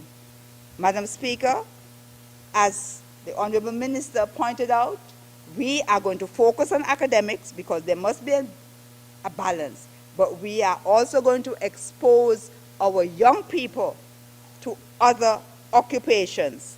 And so woodwork, fishing, mechanic, farming, plumbing, electricals, hospitality, and technology were some of the areas that they were exposed to. We will add, Madam Speaker, based on what our Premier said, we are moving in building this economy on a digital age, and so clearly we are going to put a lot of emphasis on technology as well. Our school leavers program, Madam Speaker, it's important. We know and we have seen what is happening with the service, and so we are going to present again the workshop that is going to assist them in being professionals even before they get into the job market. That, Madam Speaker, may have to be done electronically in light of COVID. 44 young persons attended last year. Madam Speaker, as I said, we must give credit to whom credit is due. Hype is not new. This government did not create it. But what we are going to do is to seek to improve it. And so Hype 2, this program offers youth financial assistance in the form still of monthly stipend and personalized support in order to help them enter the labor market in their career pathways. we also want them, Madam Speaker, to understand that they have to be accountable, that money cannot simply be expended on them and there are no returns for it. The program, Madam Speaker, is doing very well, and I propose that at the end of the year, Madam Speaker, when we come to next budget speech, that I will be able to give a fair account of what has transpired there. Madam Speaker, as I said before, we are going to be building our economy, and so we are also looking at cultivating and strengthening the other skills that we have. And so the Stitches project engaged 25 young persons who learned, Madam Speaker, to upcycle. So I know that the Honorable Minister of Communication and Work would be glad to hear that we're not throwing away the clothes, but we're trying to keep this country green, and we are going to recycle the clothes, Madam Speaker. Perhaps the next time you see me in this outfit, one of them would have restyled it, Madam Speaker. Yes, we are going to use the old clothes and upholster the furniture, Madam Speaker, so that they can be used. It is also an opportunity for them to create self-employment. Madam Speaker, a part of our identity is our culture. And so the department embarked on food, cultural food, Madam Speaker, in doing a workshop where those with the knowledge pass this on to others in the traditional cooking class. Madam Speaker, I heard they did dukana. I'm not going to tell you all of the other things. We have to keep something as a surprise because we also intend, Madam Speaker, to go digital with that class. COVID is not going to beat us. We are going to become innovative. So this program is going to continue. If we have to do it from, Madam Speaker, as a matter of fact, our apprentices are now going to get an opportunity to develop their media skills. That is how we do it, Madam Speaker. We don't sit and cry over COVID. We become innovative. Right. And so we look forward, Madam Speaker, to seeing this program live through the media. Our Escape program, which is our summer program, we are still, Madam Speaker, at this point, seeing whether we can put that on, because we must also be safe. In this program, again, we are passing on knowledge, experience, and culture. And so they do drama, they do costume, they do jewelry making, they do swimming, they do cricket, and masquerade, among other things. We have seen it critical to educate our youths and also to give them the opportunity to continue working outside the school environment in a harmonious way while we equip them with their knowledge, skills, and attitudes that is required to work in a diverse community. Madam Speaker, youth engagement is critical. And so even during COVID, a youth forum was held. Many youths did not participate, but I want to encourage them, Madam Speaker, to do so in the other youth forums that we are going to put on. We did not leave them out. We included them, Madam Speaker, so that they can share what limitation, what challenges that they encountered during COVID and how we can work together to go forward. We are determined to make a difference in these challenging times. So we will continue to invest and foster innovation and entrepreneurial skills. We supported the BizCom event, which paraded a number of innovative companies, Madam Speaker, right in this building. I was impressed when I visited this place and saw what the young people of Montserrat were doing. And it is something that I would strongly recommend, that if we don't have enough money in the budget, despite whatever is happening, that the Honorable Premier will move some, Madam Speaker, or we will collaborate with trade and small businesses from his ministry. We work together and we share because it's about country and not ministry. Madam Speaker, we have also started the Business Incubator Program, and we are going to continue that. We are also going to work with our young entrepreneurs in providing them with the skills, the knowledge, or resources that they may need to go forward. We do not want them, Madam Speaker, to simply develop these businesses and put them down. And I would also encourage the media, Madam Speaker, to find them, follow them, showcase them, Madam Speaker. 664 Connect is eager to have programs, Madam Speaker, along with others. And this is something that we can do and let our youths know that they're counted and that they're important.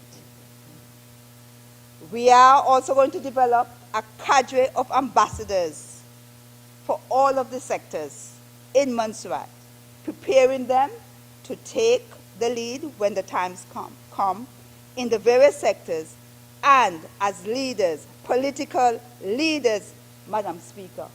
We are not taking anything for granted. We are not leaving anything to chance.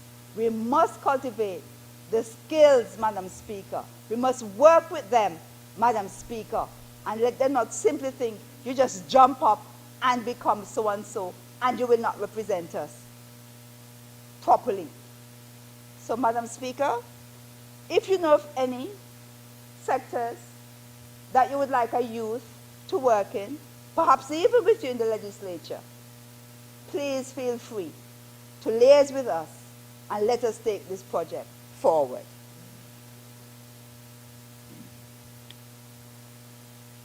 We continue, Madam Speaker, with the others in the community. We intend, Madam Speaker, once the finances are there. And I know again, Madam Speaker, see our partner, the Honorable Dr. Samuel Joseph, is going to help us in ensuring that we have computers, Madam Speaker, out in the community. We don't have those community centers there as no white elephants. They are going to be used. We are building this economy on a digital basis, so the older ones too must be exposed to technology. So Dr. Sami, please save some of your budget for the youth department. Madam Speaker, I would ask you to bear with me because I may become a little pedantic here. We have been through rapid and unprecedented changes in our way of life. Right across the globe, there is talk of the possible psychological impacts of COVID-19 lockdown. It has detrimental consequences for the mental well-being of individuals, our families, workforce, and productivity. Madam Speaker, it is said in the medical journal that the consequences, and listen to this, Madam Speaker, it not just affects people in quarantine. Those in the healthcare system get affected. Public health officials get affected. And, Madam Speaker, opposition and politicians who mandated it, they say, also get affected. We had some behavior here a couple weeks ago. Perhaps it was as a result of quarantine. Madam Speaker, our government is going to take steps to mitigate the possible negative effects and impacts of the lockdown through continued work with our people. The minister have already alluded to it, so I'm not going to go into what we have already done from a social perspective in terms of the food package and the money, which is still to come. And let me assure the people, you will get your money. The money has been allocated. It is taking long, but you are going to get it. And I know from experience, Madam Speaker, sometimes when you get it early, you spend it off. But when it's a little delayed, it comes in very handy. And please don't have parties with it. I am not at all pleased with hearing that the COVID money have been spent on having parties on the beach. People need it. People are suffering and people need it.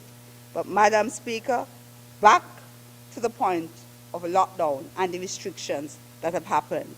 We are going, Madam Speaker, to work with the church through, Madam Speaker, the minister here is responsible for ecclesiastical affairs, and I'm quite sure that he will support this venture as well, that our churches who have given stalwart support in spiritual support and guidance will work with the community development and youth department to provide a psychosocial service to our people.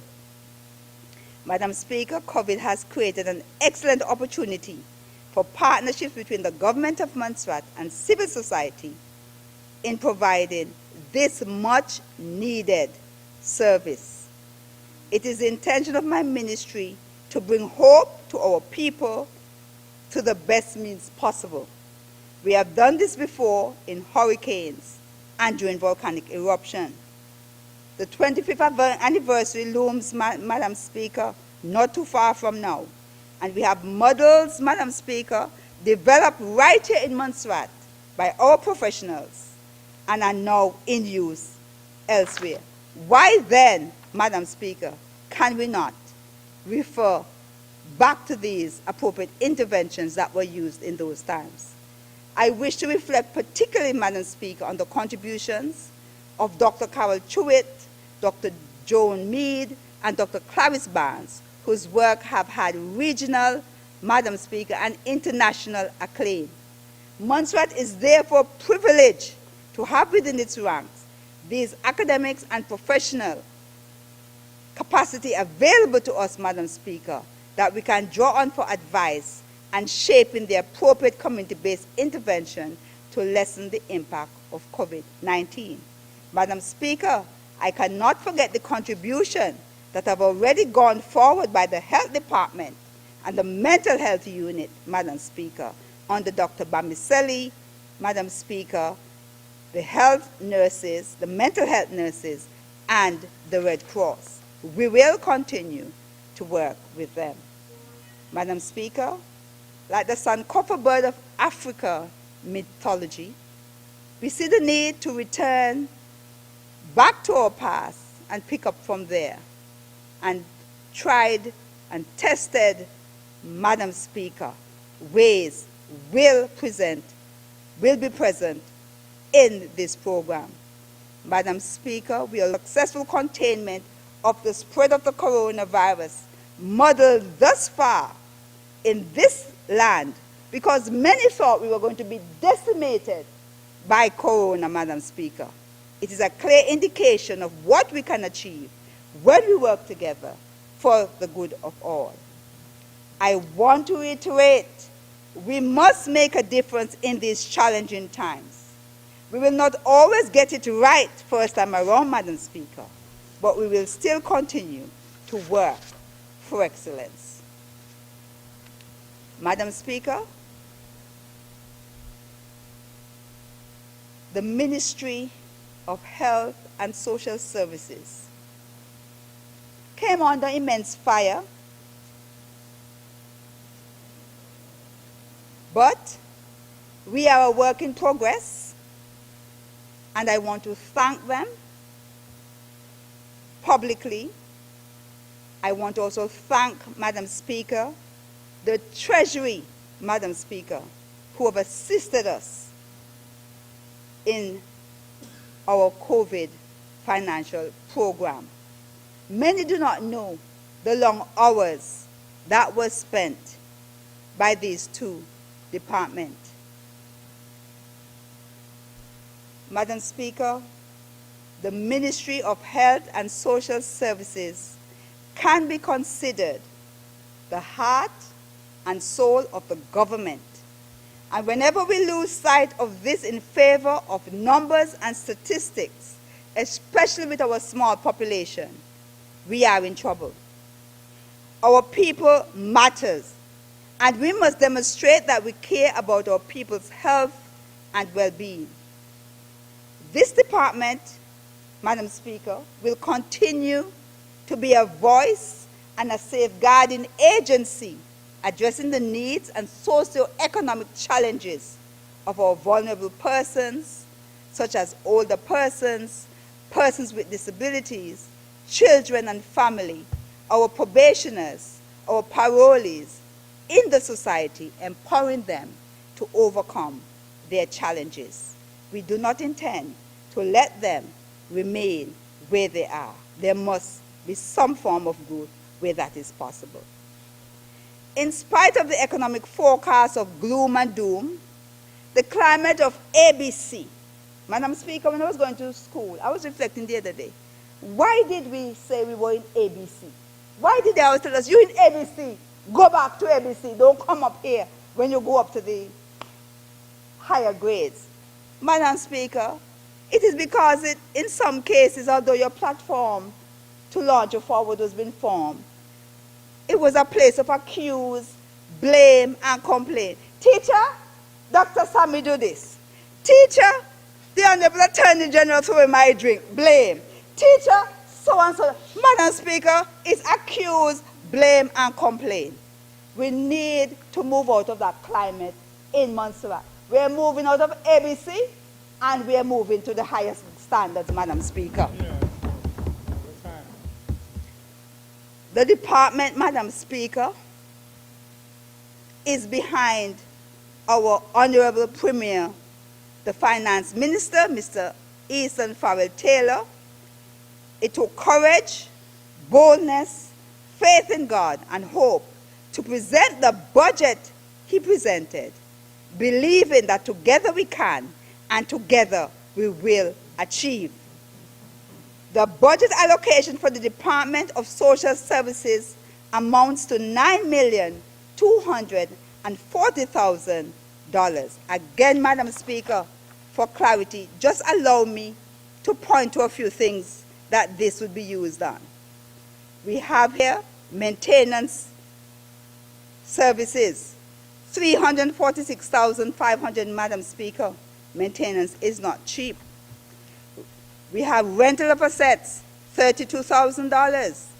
Then we have $196,000, Madam Speaker, for grants and contributions. We do assist with our golden years home, Madam Speaker, $600,000. Madam Speaker, social protection is $6 million. Let me get it right, Madam Speaker. Let me come across the line here for you.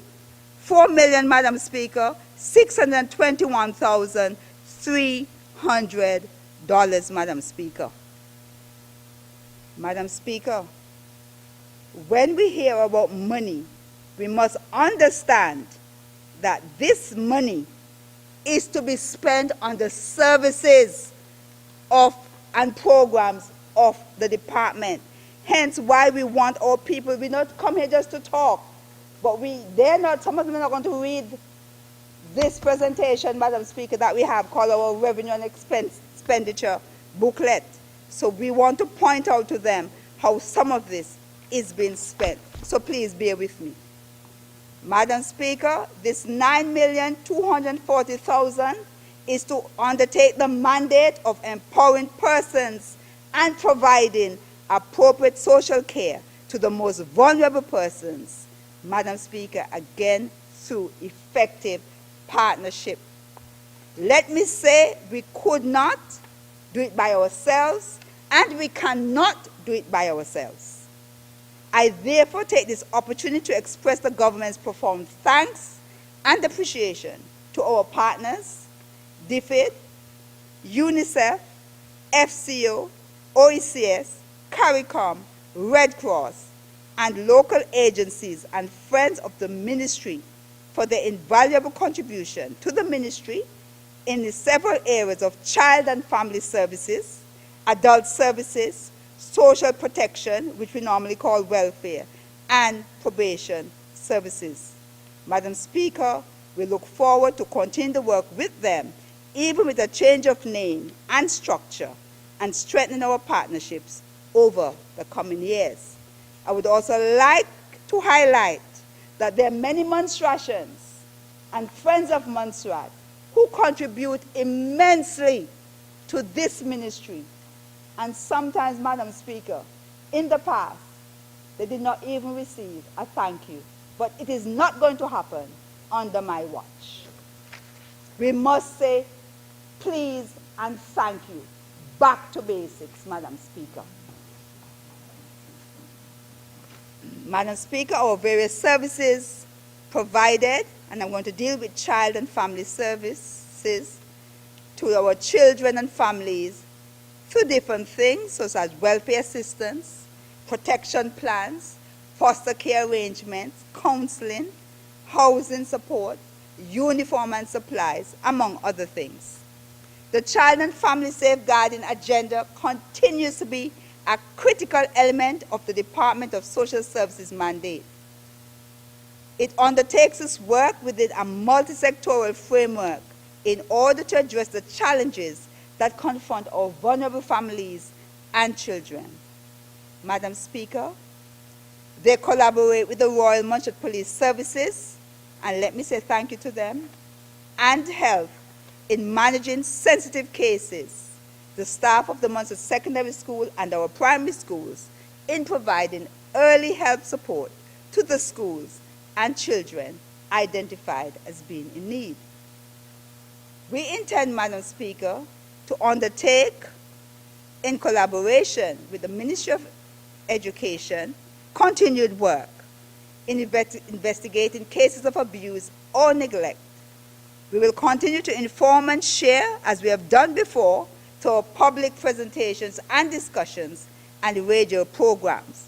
One of our well-known, led by Dr. Clarice Barnes, Madam Speaker, is Raising the Bar. Topics such as safeguarding and protection of children and their education needs were discussed there. Other forums, Madam Speaker, addressed child safety during festivals, child protection in the early years, child protection during the summer vacation, and child protection issues in emergencies. Madam Speaker, knowledge is power. Many of the atrocities wreaked upon children were committed during summer vacations and during the times of natural disasters in shelters or in camps. To be armed is to be forewarned, Madam Speaker, and hence the team collaborated with the DMCA in delivering training for shelter managers to address issues of child safeguarding in shelters. Madam Speaker, at a conference, when I listened to the stories that came out of places like Dominica during the storms, and when we see what happened to them in other places, Madam Speaker, we cannot, Madam Speaker, leave this to chance. And so we will continue this work.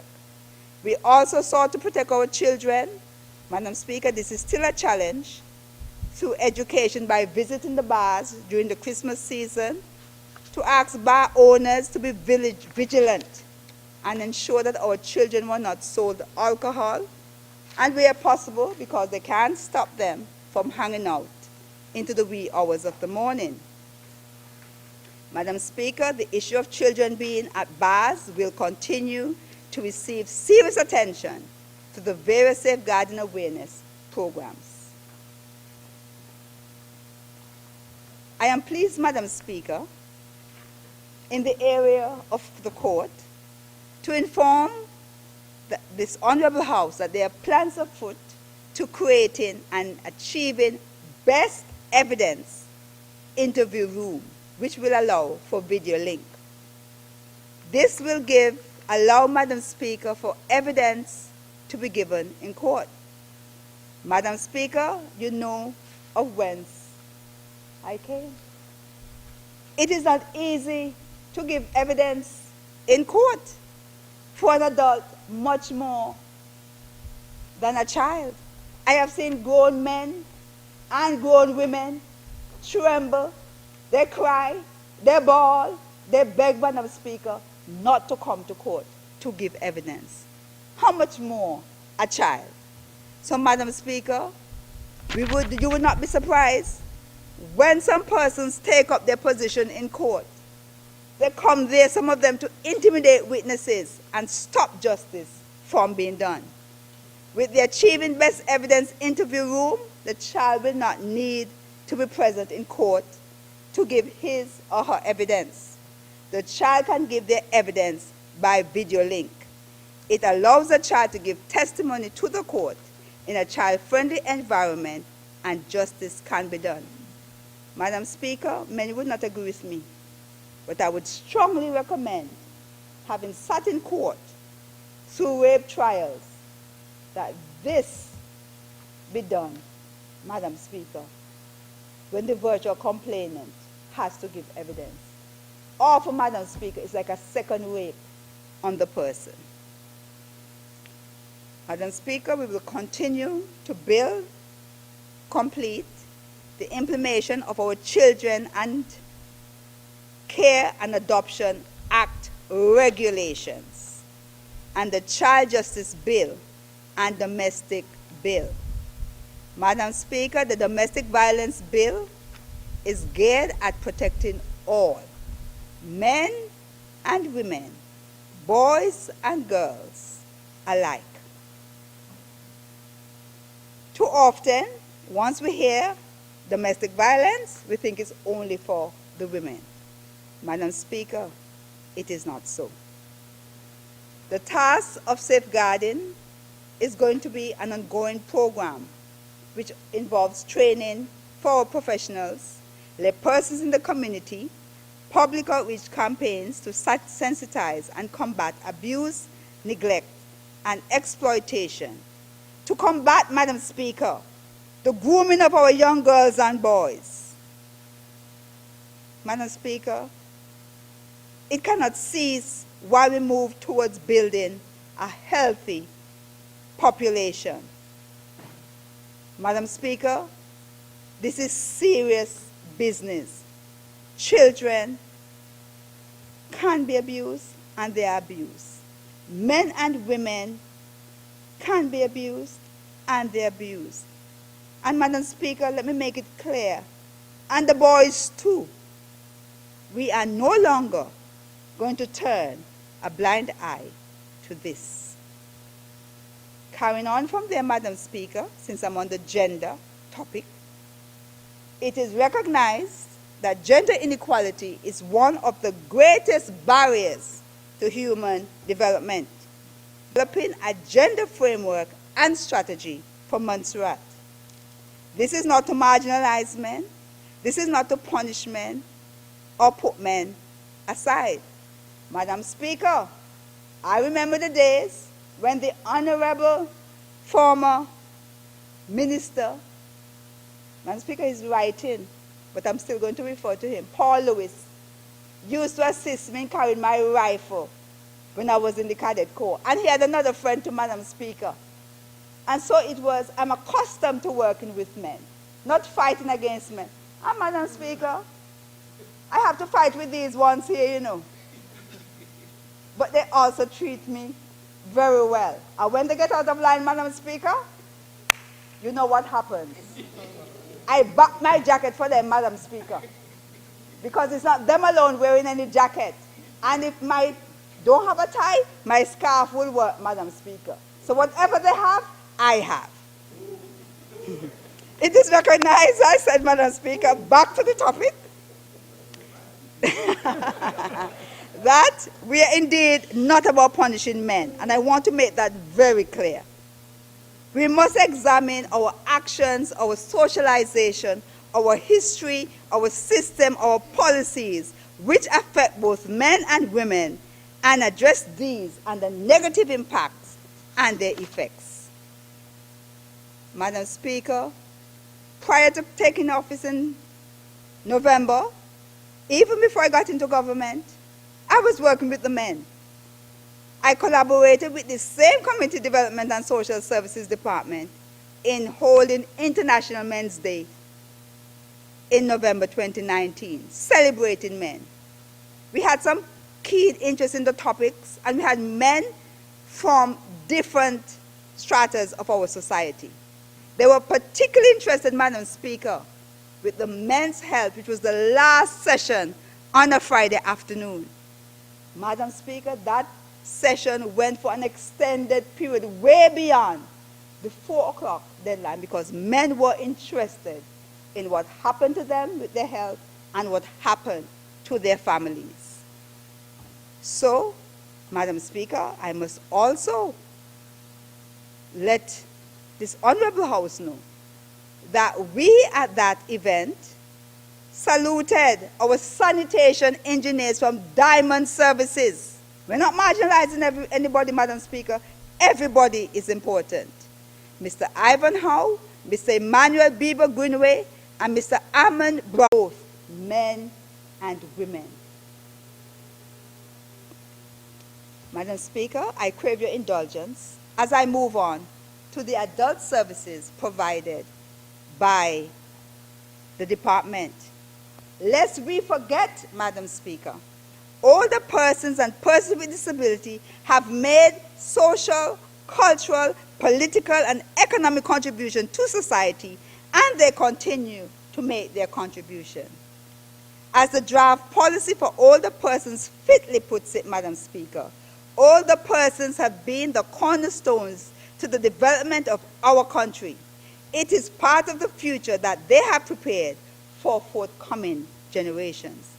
It is of utmost importance that we do not forget this, as we are witnessing an increased gulf between young and old. In some cases, blatant disrespect and disregard for older persons and persons with disabilities. That must stop, Madam Speaker. A nation which embarks on this type of journey is headed for destruction and must be reminded that we are all getting older by the seconds. Further, Madam Speaker, a person may become a person with a disability within seconds. All it takes is a sickness. All it takes is an accident, Madam Speaker. Madam Speaker, we must become a compassionate and inclusive society for our older persons and persons with disability. It is therefore imperative that we strengthen opportunities for intergenerational dialogue, exchanges, collaboration, and mentoring, Madam Speaker. I understand sometimes because many of our young people are not growing up in the extended family and the village context that many of us grew up. But we must find a solution to this increasing dilemma. Madam Speaker, during the month of October, particularly 1st of October, International Day of Older Persons was celebrated here on Island. We celebrated the contribution of older persons with a variety of events put on over this period. It also, Madam Speaker, sought again to bridge the generation gap.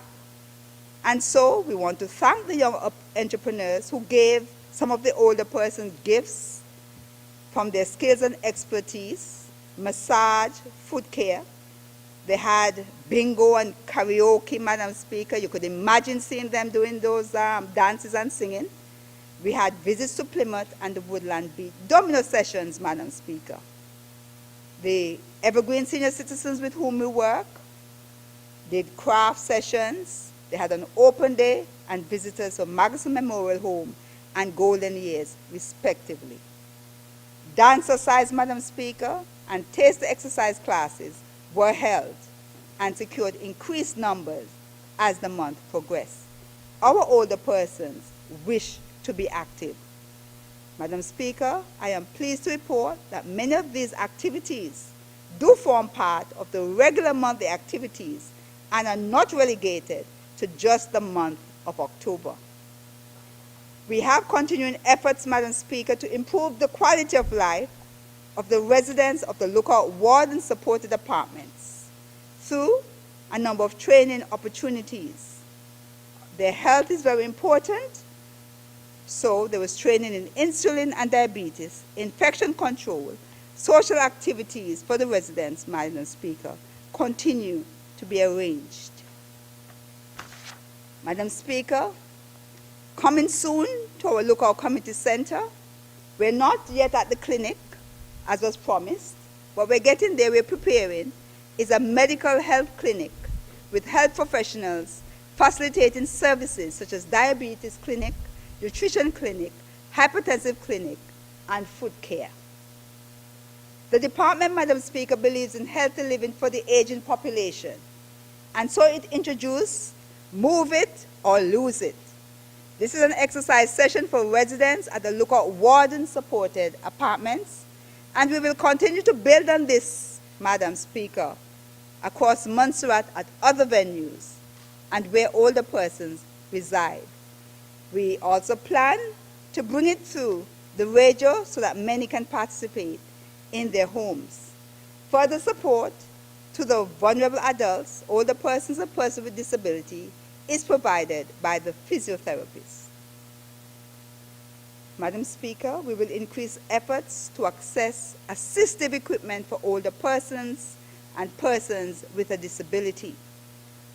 The government of Montserrat will implement its manifesto promise and provide duty-free concessions on all equipment and accessories for older persons and persons with disability. Madam Speaker, it is noted that dementia has become a concern for many communities. Montserrat is no exception. In an effort to address this, work around dementia has progressed. Staff has been trained in the use of what is called the mini mental state examination tool. This is simply an assessment tool which determines whether you need a diagnosis assessment around dementia. This tool allows, Madam Speaker, for early detection of dementia, which allows for early intervention. We can only slow its progress and help family members in understanding and caring for loved ones during this time, which is a very difficult period for many of them. Madam Speaker, we will advance the ratification of the dementia protocol, and once this is approved, we continue with our training, identifying, screening, and management of dementia in Montserrat. Madam Speaker, we are fully committed as well to progressing, Madam Speaker, the implementation, first of all, further consultations, and then the implementation of the national policy for older persons. The national policy, Madam Speaker, to give up and protect them, Madam Speaker, from mistreatment. And Madam Speaker, I pause because there are times I do not understand how older persons, Madam Speaker, can have a carer, and it's at the last minute that the ambulance is going to go for them and find their bodies littered, Madam Speaker, with bed sores. And they have carers, Madam Speaker. They have people around them, Madam Speaker, and other mistreatment. I know they say once a man, twice a child. But we are not going to treat our older persons like any children. We are going to treat our older persons with dignity, Madam Speaker. Madam Speaker, I can't stop it all, but we are going to try.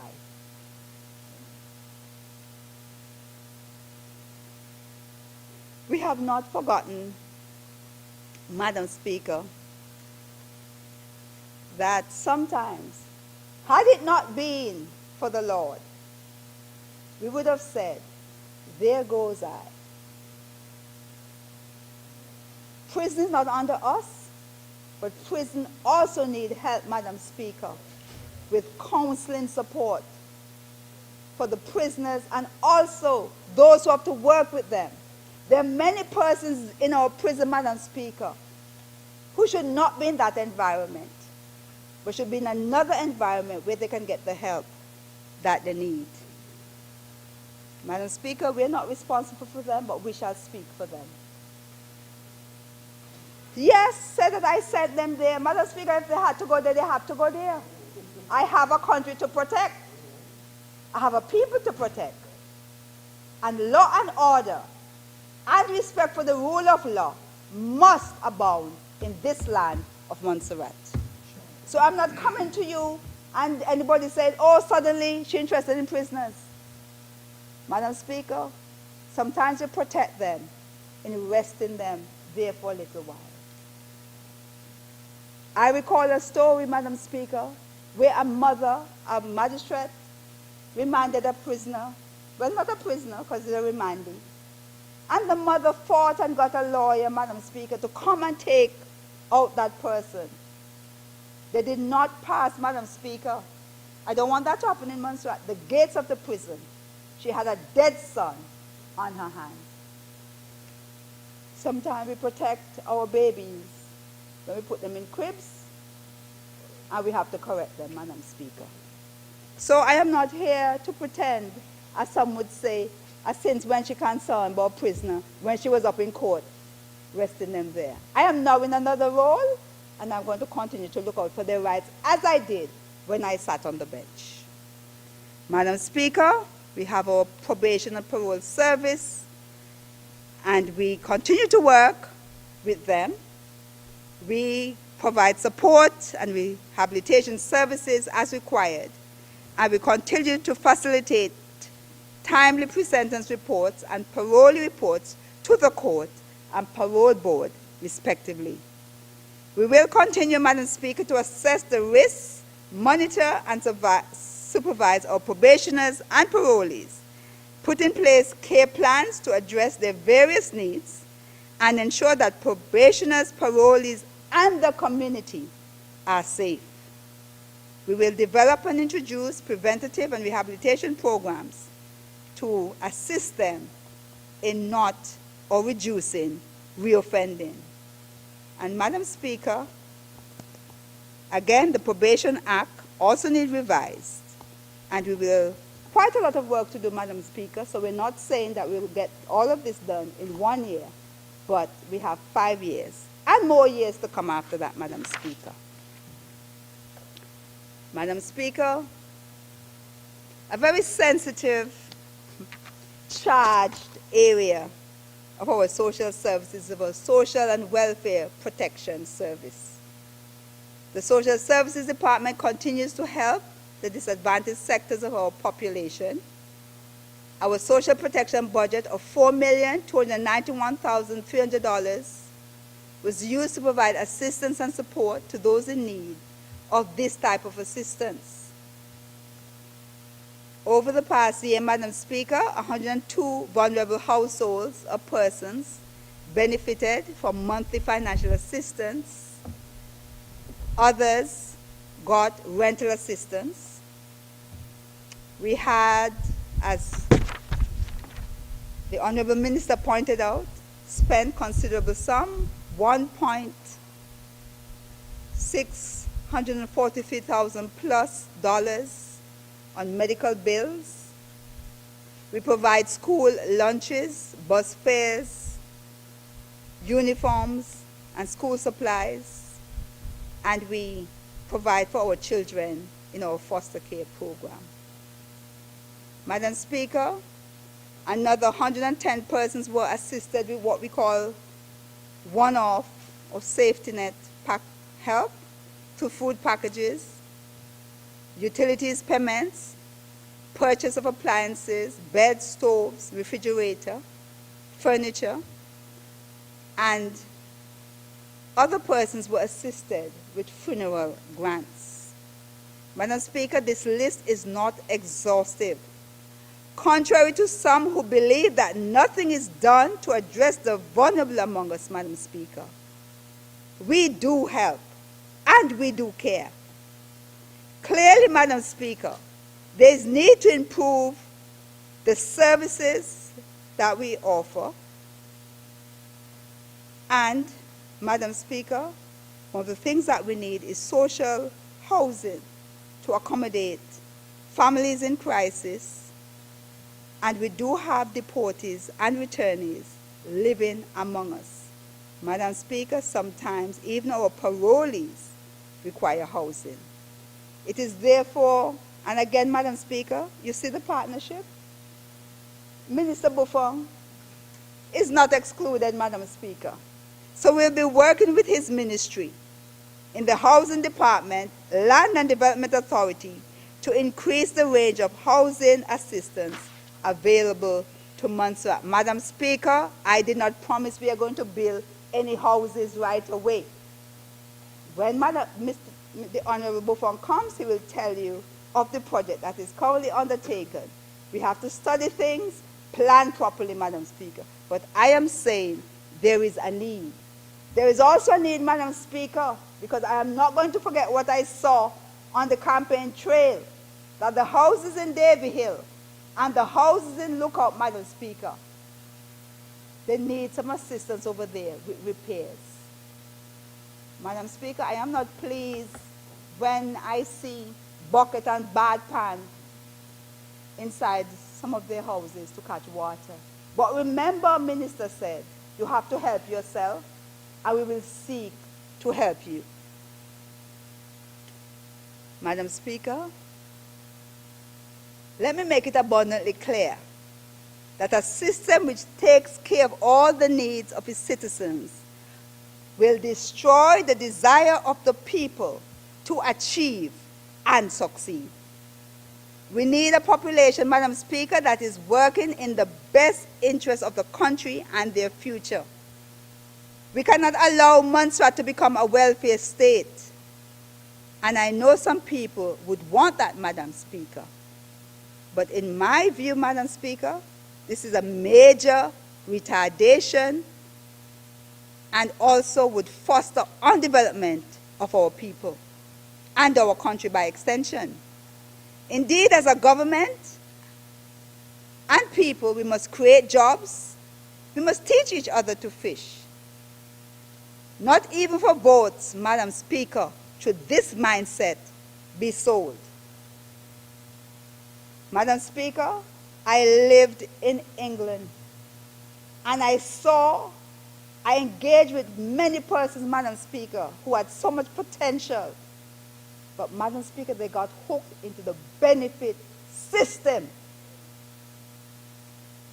Even Montserratians who were here, who could make a greater contribution, Madam Speaker. Madam Speaker, it is a curse in some cases. I don't want it here. Madam Speaker, I don't want nobody coming to tell me, thank you, Mrs. Hector. I want to be saying, I am so proud of you and what you have achieved. You must not sell out your children as slaves, Madam Speaker.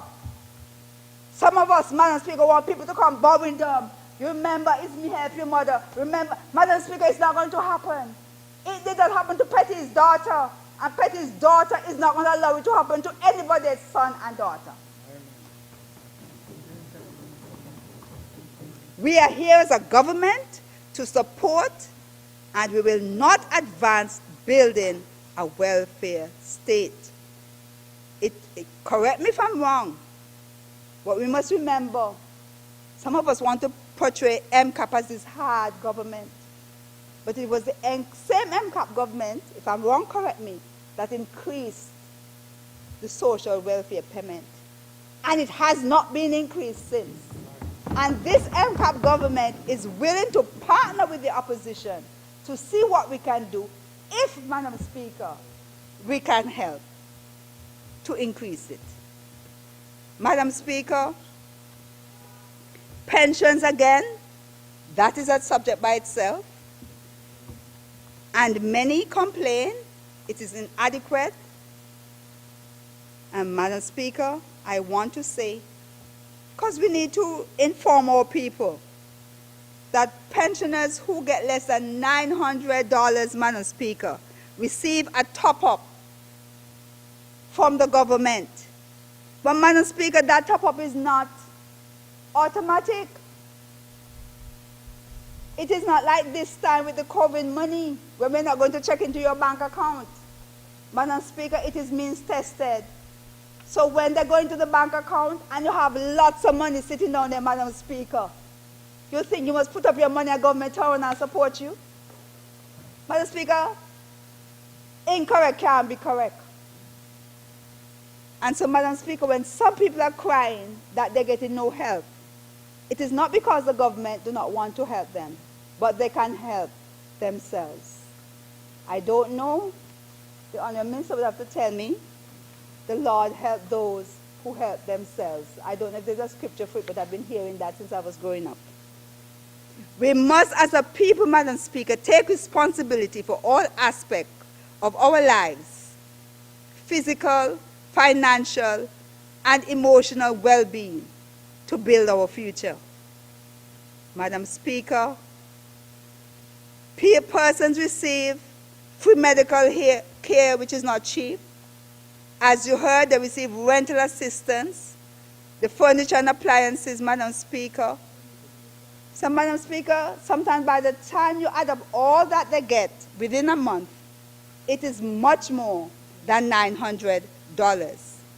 And Madam Speaker, it is time for us to get rid of the myth that is only older persons who receive social welfare.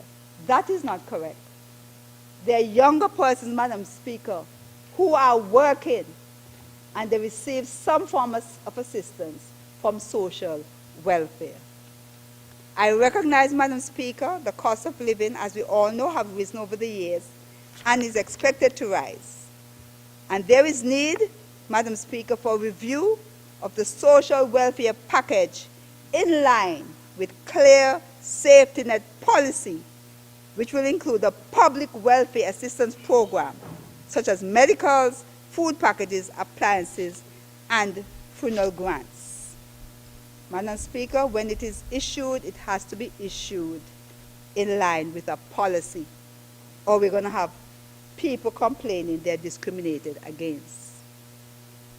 Madam Speaker, you would have heard that there's a merger between DFID, Department for International Development, and the FCO, Foreign and Commonwealth Office.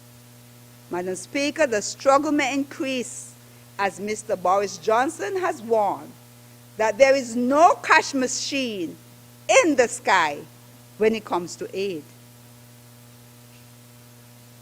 So, Madam Speaker, they are sounding the alarm loud and clear, but we will continue to make representations on behalf of our less fortunate and vulnerable citizens. And I know, Madam Speaker, and this is not intended, Madam Speaker, in any way to be derogatory, that the opposition will join us in this.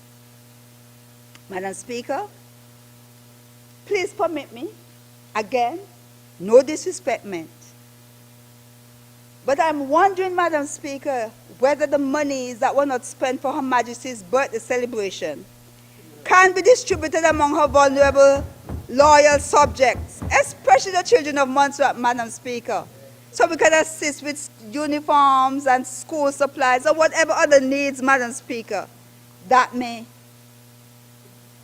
arise. Madam Speaker, and when I said children, I mean all the children, public servant children alike.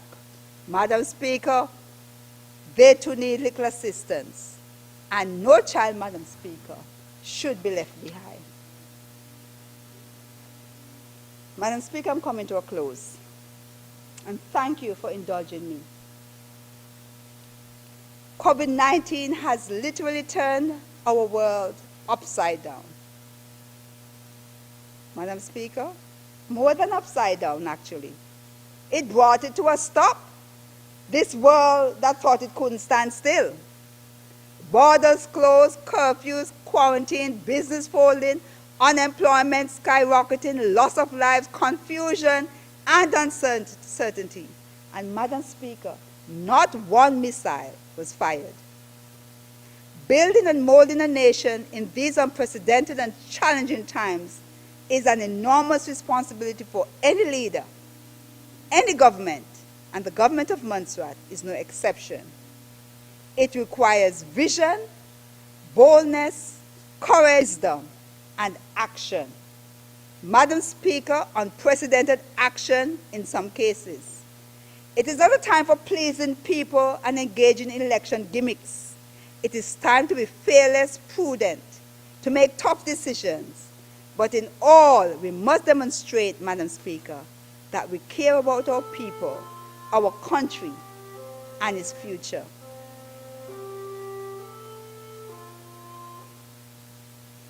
All of us are required to act responsibly. With the great confusion and misinformation, we are required as a nation to be still.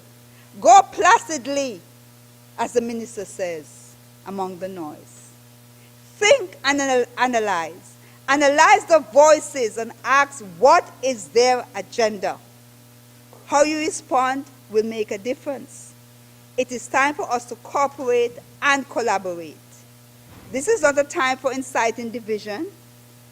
It is not a time, Madam Speaker, about this party and that party or that individual. Yes, the opposition must do its work and it must present its views, and I respect that.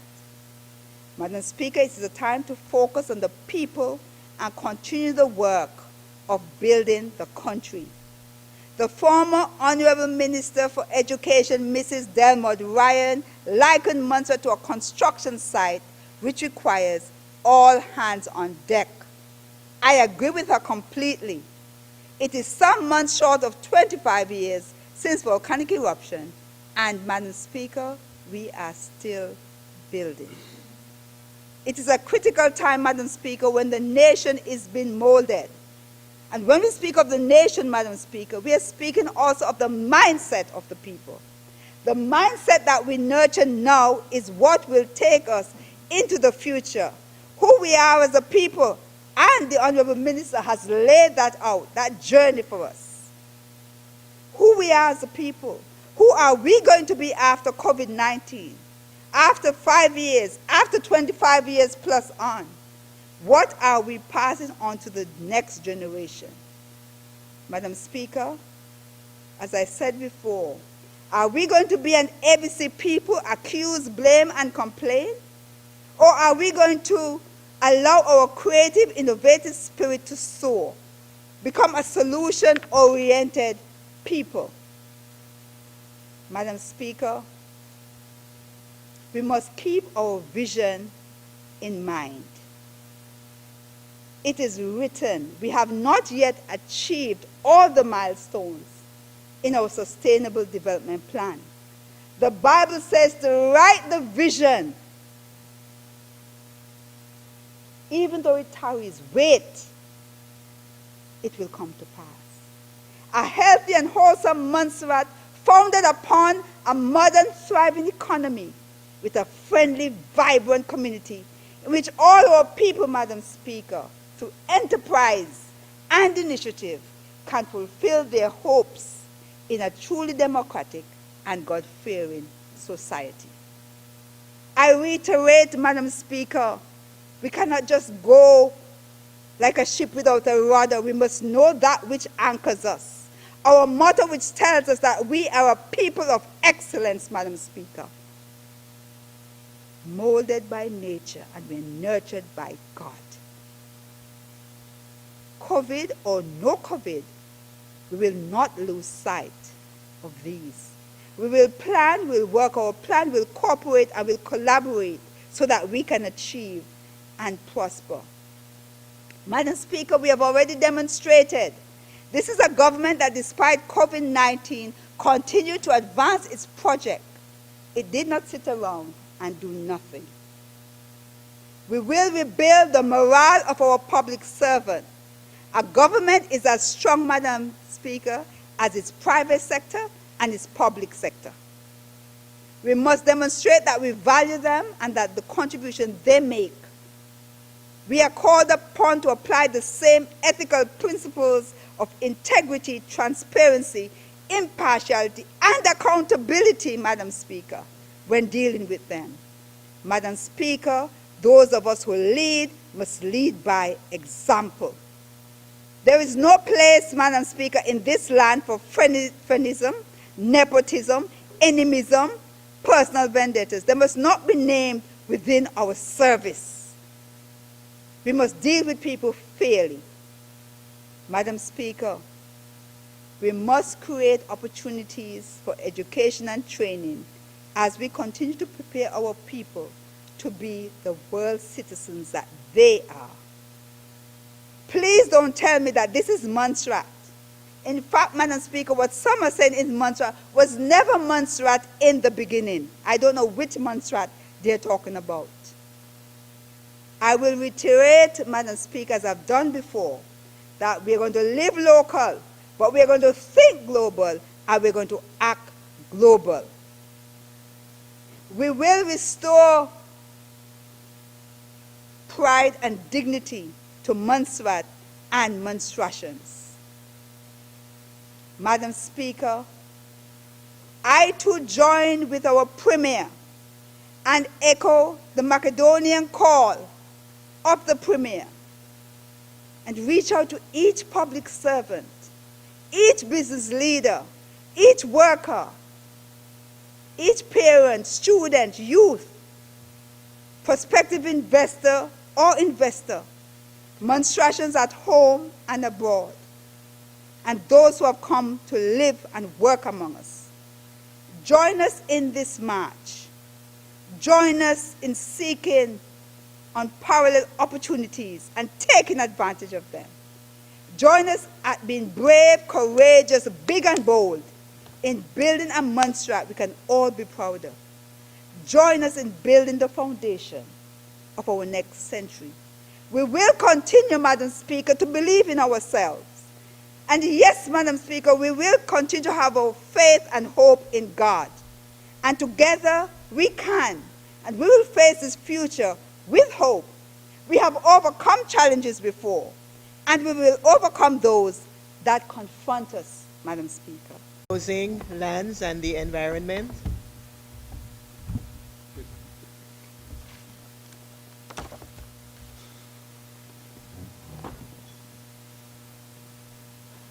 Good afternoon. Good afternoon, Madam Speaker. Good afternoon, this Honorable House. Good afternoon to those of you who are in radio lands or on the internet or wherever you are. It gives me great pleasure and privilege to be here today to be presenting what I consider to be my first, well, let's just say it is a historical moment. Now, I was tasked with the Ministry of Agriculture, Lands, Housing, and the Environment. And I want to start with a quote from Marcus Garvey. And Marcus Garvey said, "If we as a people realize the greatness from which we came, we would be less likely to disrespect ourselves and one another." Now, prior to 1995, Madam Speaker, Montserrat had a thriving agricultural sector. We had access to fertile lands in the east, and we have heard of thousands of pounds of potatoes, cassava, lime, bananas, avocados that were produced out of these lands in the Central Corridor. These areas included places like Lees, Molyneux, Corkhill, Delvins, and even St. Patrick's. Back then, Madam Speaker, every house and every yard had a banana tree and a dasheen trench. Or even some longfoot cabbage or some tea bush or herb or thyme or even chibble. We sold everything from hot sauce to lemon juice. Madam Speaker, most of these were sold by the hand or by the heap. Now, Madam Speaker, everything is sold by the pound, including bananas. Now, my stepfather, after he came back from England for the first time after evacuation, he said, "Boy, if I know I remain back up a windy hill, he would be a millionaire. Now, then came the volcano, Madam Speaker. We lost most of our fertile lands, and with that, much of our self-sufficiency. Moving from feeding the region to importing common vegetables. Nowadays, if the Dominica boat don't come, you hear the panic in the people's and the shopkeepers' voices. Madam Speaker, this cannot continue. And again, in quoting my friend Marcus, he said, a people who depend on another to feed him will become their slaves eventually. Now, the volcano had a profound impact on farmers, with significantly a reduction in available suitable lands, not only for crops, but also our reefs are now covered with sand and ash, and it's reducing the habitat for our fish. I hear even that there is sand down at Redondo. Now, how do we get back to a vibrant agricultural sector? How do we get back that love for growing our own food and feeding ourselves? How do we guarantee our agricultural sovereignty and not just our food security? Madam Speaker, in the long term, we will create policies and we will implement plans surrounding these couple of areas I will outline. We have to encourage a love for farming and fishing back in our youth. We have to continue to mentor our young farmers and fishers. We have to raise the profile for farming by showcasing it as a profitable and lucrative business, not just, as my friend here said, an experience. We have to encourage a farm-to-table mentality, that is, choosing and eating our own local fresh food. Madam Speaker, we have to improve our fishing vessels and the fishing gear that they use. We are still stuck in an archaic state or a past state of using the same old technology and expect better results. We have to create a safe harbor for our fishing vessels, which would then increase the chance of them getting insurance. Right now, I doubt if any of them have any. We have to formalize our boundary delimitation process with neighboring islands so that we can benefit from a 12 nautical mile territorial sea where possible, or equidistance that is being pushed internationally. We have to introduce modern farming techniques and practices which will address issues such as producing during the dry and maintaining soil fertility. We have to maximize the use of our abattoir, Madam Speaker, and engage in our trade partners. Imagine if the UK even bought one crop or one produce from us. All of our farmers could be fed, all of us could be happy. We have to negotiate better farming rates, or water rates rather, sorry, for our farmers. Why are we charging them commercial rates when water is the only thing, or one of the only things that they have to use? Or they can't, what do you call it, provide or produce without water. We are already expanding our poultry industry, and we are creating markets for the excess fruits and vegetables we have through agro-processing. This, Madam Speaker, will bring some economic, or some much economic growth to our small Montserrat. Madam Speaker, in the shorter term, during this year and into 2021, the ministry will embark on a few programs that will lead or extend into the longer term. We will conduct a review of our irrigation requirements for farmers and partner with them to seek solutions. We will invest in increasing our production of avocados and plantains and bananas and all types of citrus.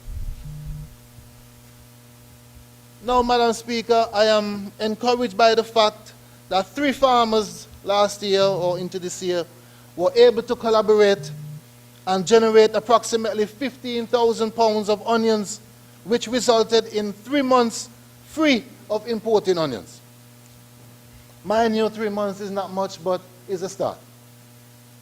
This demonstrates, Madam Speaker, that we have the skills and the capacity to... And Madam Speaker, I dare say that the plan of the ministry is to extend this kind of approach to all staples that we consume. Obama said that history has shown that agriculture has the potential to get people out of poverty and the potential to spark our economy going forward. We will provide assistance to animal farmers in corralling their animals, resulting in increased protection from feral and roaming dogs, as well as reducing the destructive impact on small ruminants in crop farming, including, Madam Speaker, the wild donkeys which terrorize Lookout and other places. We will provide assistance to fishers for the protection of their lives at sea through safety equipment. We will work with the Fishers Association and other persons to find solutions in gaining better access to fishing gear. And Madam Speaker, when they come customs, the harassment that they have or get can no longer continue. It's bad enough to bring this stuff here, but then to run around and jump through hoops to get the little 5% discount, sometimes it's better to just pay the money and done. These things cannot continue. We will also partner with the Labor Department. My good Dr. Fremy, look at me. Don't worry about it. We will partner with the Labor Department and other agencies to provide training in engine, boat maintenance, and first aid.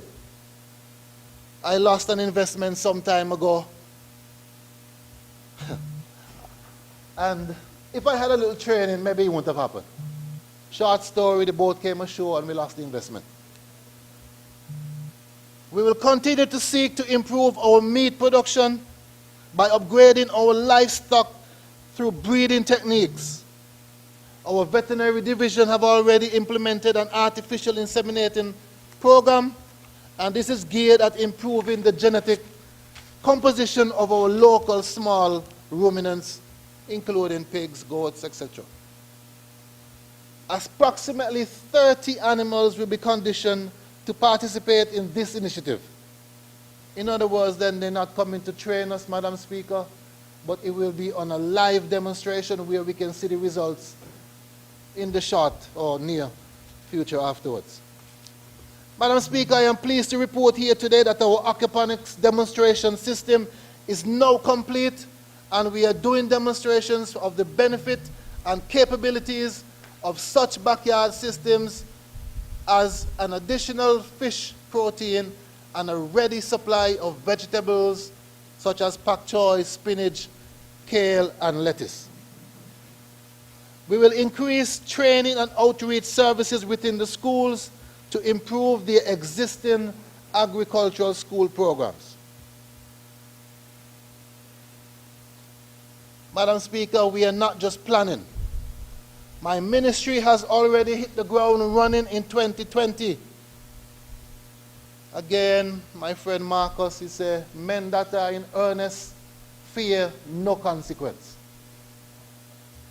In the space of just 3 months, Madam Speaker, the ministry was able to put forward and gain an approval of a comprehensive program for financial assistance under the COVID-19 response to the tune of 614,000 ICI dollars, of which we have spent thus far $406,483. It's a little different to what the Premier presented, but we have been continuing to spend. That's why there is a difference. We would have strengthened Montserrat's food security position and improved many farmers' individual capacity to produce, including 190 trays of seedlings, 147 packages of seeds, fertilizers and insecticides, 102 loads of topsoil were delivered to farmers. And some say we can't eat topsoil. But that will come later on, Madam Speaker.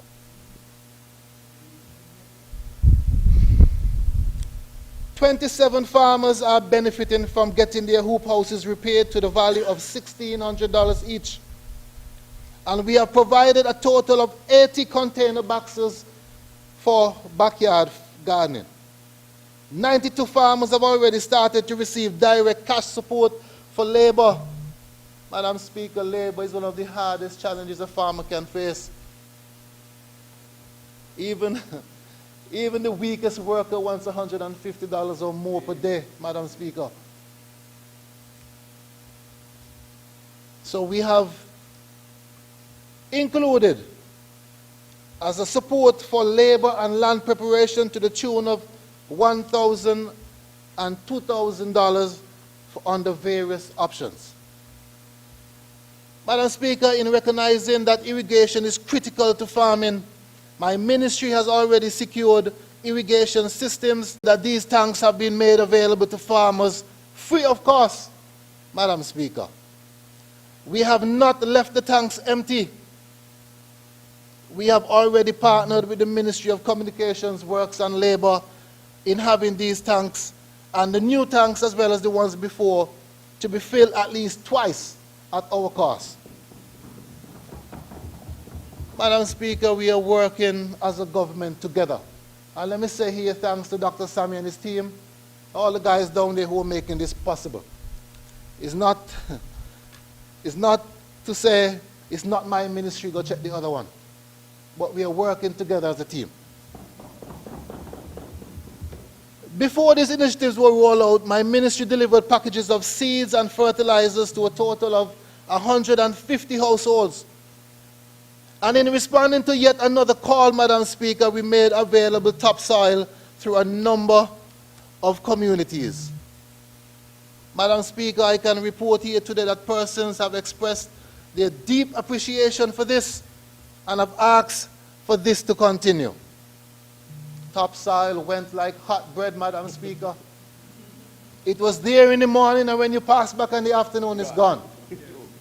But we can't eat topsoil, eh? All right.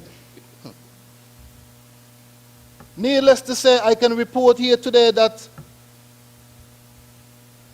the job creation in just those couple initiatives, Madam Speaker, is enough to be thankful for in these hard economic times. Madam Speaker, we again, with the aid of the Ministry of Communications and Works and Labor, we have assisted in clearing several new plots for persons in agricultural use. In addition, Madam Speaker, some private landowners have approached the ministry and make their lands available. I want to say here thank you to those persons who have heeded the call and came forward to offer us these lands for use. As a means of crop and household protection, we have also distributed rat poison, and by the advice of technicians, we have determined the need for further island-wide distribution. In other words, if I poison and Dr. Sammy don't, it's a waste of time. Madam Speaker, storage issues have rocked this island and have caused huge losses to farmers. Having chilled storage greatly extends the shelf life of crops, eggs, etc.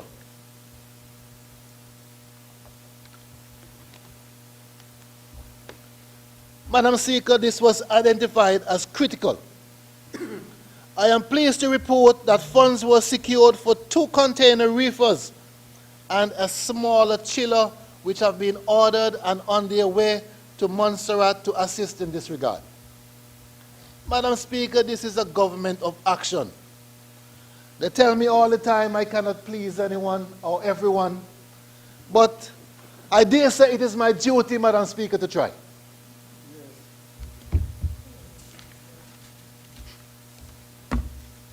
Madam Speaker, our officials are very high on my priority list. These men leave their families early in the morning and venture into the unknown, as Moose would say. to provide for us fresh fish that we can trust. This is why we have already secured through the United Nations Development Program financing to the value of $10,000 for creating 4 new fish aggravating devices for attracting pelagic fish for our fishers, which will ease the burden on reef fishing. What this simply means, Madam Speaker, is that we are creating an environment for the bigger fish to come around.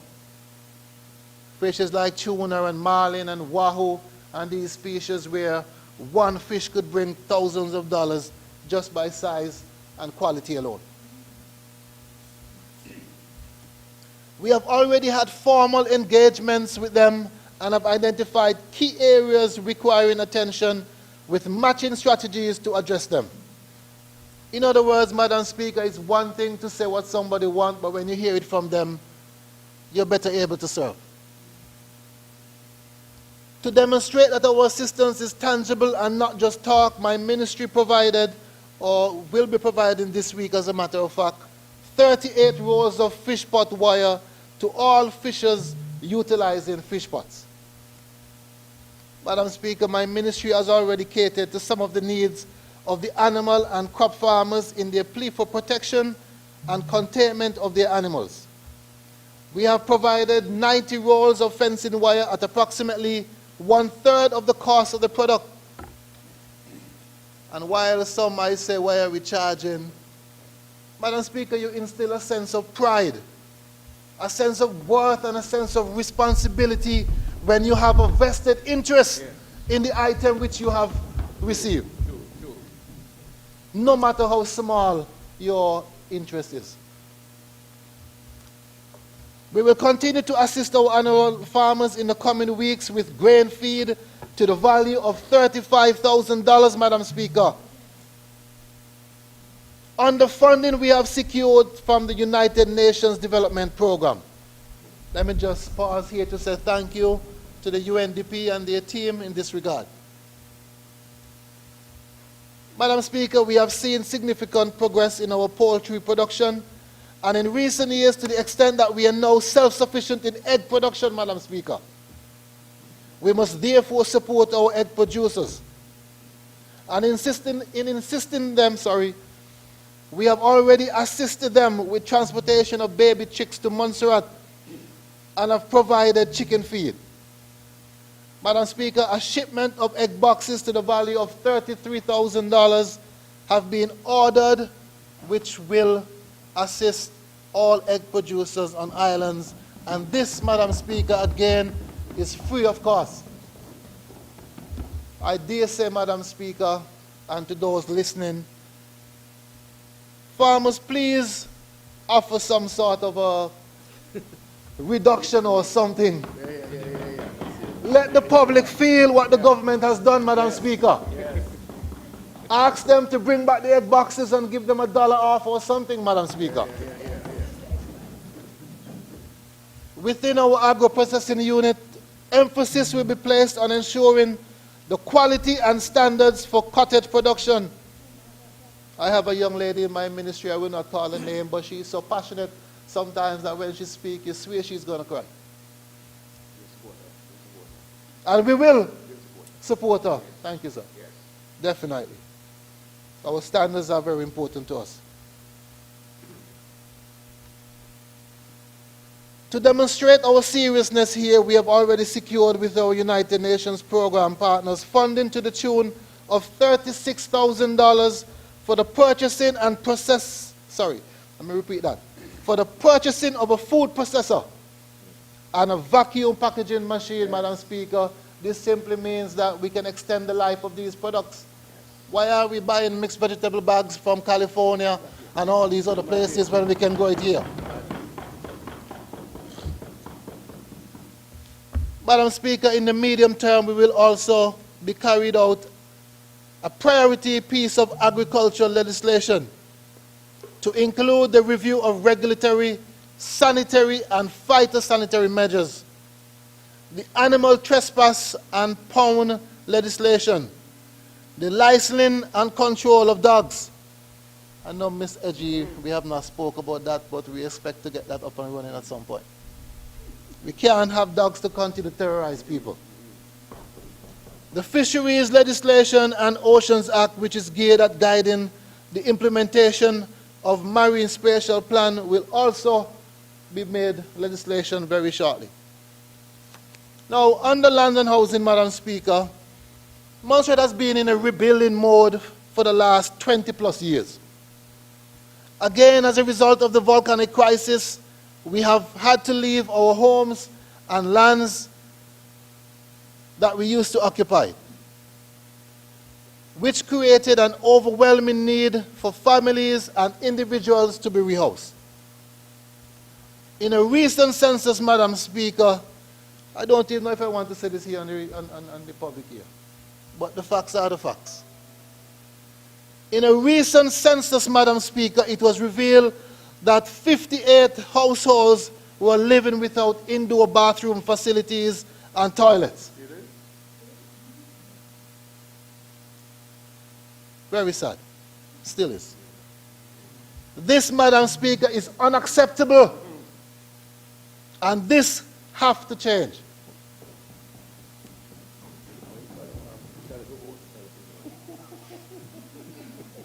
At the moment, provision of capital housing has been put on hold by DFID as they carry out reviews to the current social housing model and the design of social housing developments.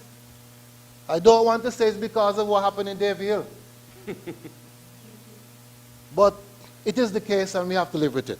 Maybe if we had refused the study, then they would have an excuse later on to say, oh, you didn't take the study, or you didn't do it.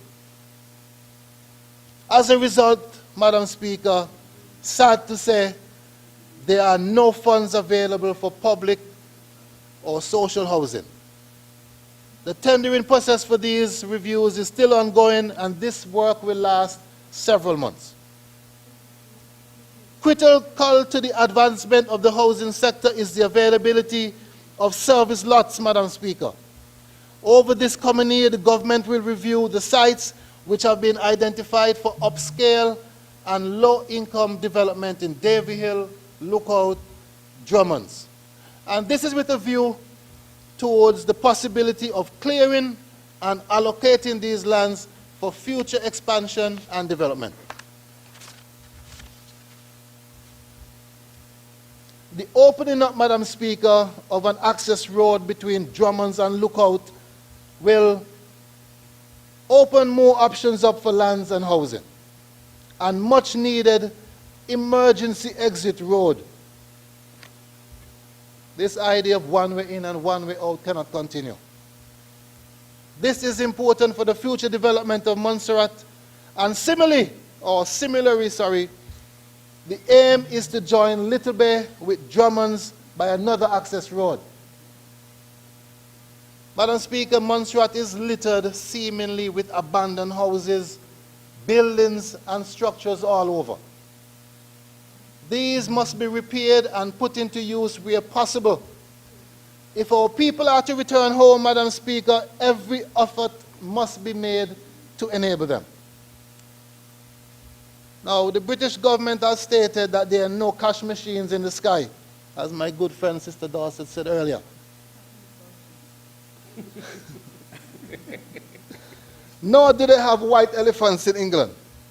However, this government thinks that the repatriation of Montserratians who are living abroad and elsewhere is a priority, even more so now after COVID.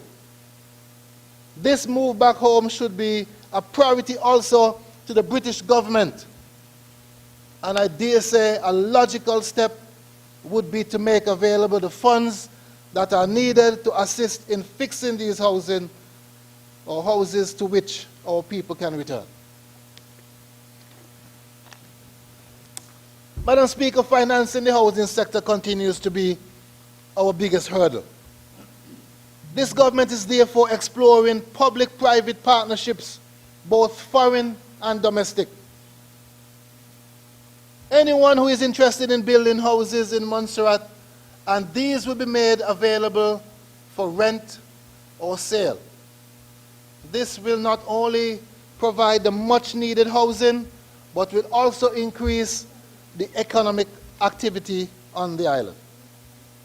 Madam Speaker, in all of this, I am pleased to say that I do have some positive news in regard to some 410 houses in Lookout, which have been sitting for 5 years or more, I believe, waiting on a little assistance to fix them up. These houses have since deteriorated further and are in need of even more repairs. In taking office late last year, Madam Speaker, I commissioned an assessment of the remaining works to be done, and the teams at the LDA, or the Land Development Authority, and the Ministry of Agriculture immediately refreshed this project. And with the kind consent of the Premier and the Ministry of Finance, we are now able to access over $357,000 for the completion of these houses this year. At least 19 householders will be able to live and feel a little bit secure that the structure they're in can support their weight. Moving on, Madam Speaker. Land Development Authority. Madam Speaker, the Land Development Authority, or the MLDA, continues to effectively manage the government of Montserrat housing, who have been working very hard in this regard. I was pleased to be a part of the significant handing over of keys to 2 public assistance housing for vulnerable individuals with a cost of over $225,000. Again, we have to give credit where credit is due. The leasing of lands in Corkhill and Foxes Bay for the purpose of sand mining activities and agricultural purposes continues to provide some income for the authority. There is a demand, or a high demand, for leasing of additional lands, and the authority will make every effort available to make or facilitate this process. It's amazing the amount of people who have come forward and asking me, Minister, I want a little piece of land to work. May I dare say that agriculture is on the rise in the country again. Now, Madam Speaker, this leads me to the area of sand mining. Whereas much could be said about this, or I wish to, or not say, that's probably the best thing, not to say, or not say, I simply wish to say that my ministry recognizes the significant contribution of this sand mining industry and the much needed revenue that it has brought to this country and its future potential. We are only barely scraping the surface of the potential for this industry, Madam Speaker. We remain committed to putting in place the necessary legislation, policies, and procedures for the development of this critical national. Moving on, Madam Speaker. Physical planning and development. Madam Speaker, high on the agenda of the physical planning is to seek to modernize its legislation, making them even more relevant in this modern age, and in line with other CARICOM jurisdictions by establishing new legislation for the mining sector and the enactment of the Montserrat Building Code. The Physical Planning Unit will also continue to research into the development of a modern web-based system for the submission of planning applications and the update of land information system, with a view towards implementation in the coming years, funds permitting, of course, Madam Speaker. And I know Dr. Sammy have some brilliant ideas down at his ministry for technology and getting things online. So we'll be piggybacking on him or working in partnership with him to get this done. I don't know how you're going to carry the load. I wish you the best. Our environment, Madam Speaker. Now, our environment is an everybody issue. And sometimes the way we treat our environment is an embarrassment. Sometimes you hear Arthur Brooks and other people complain.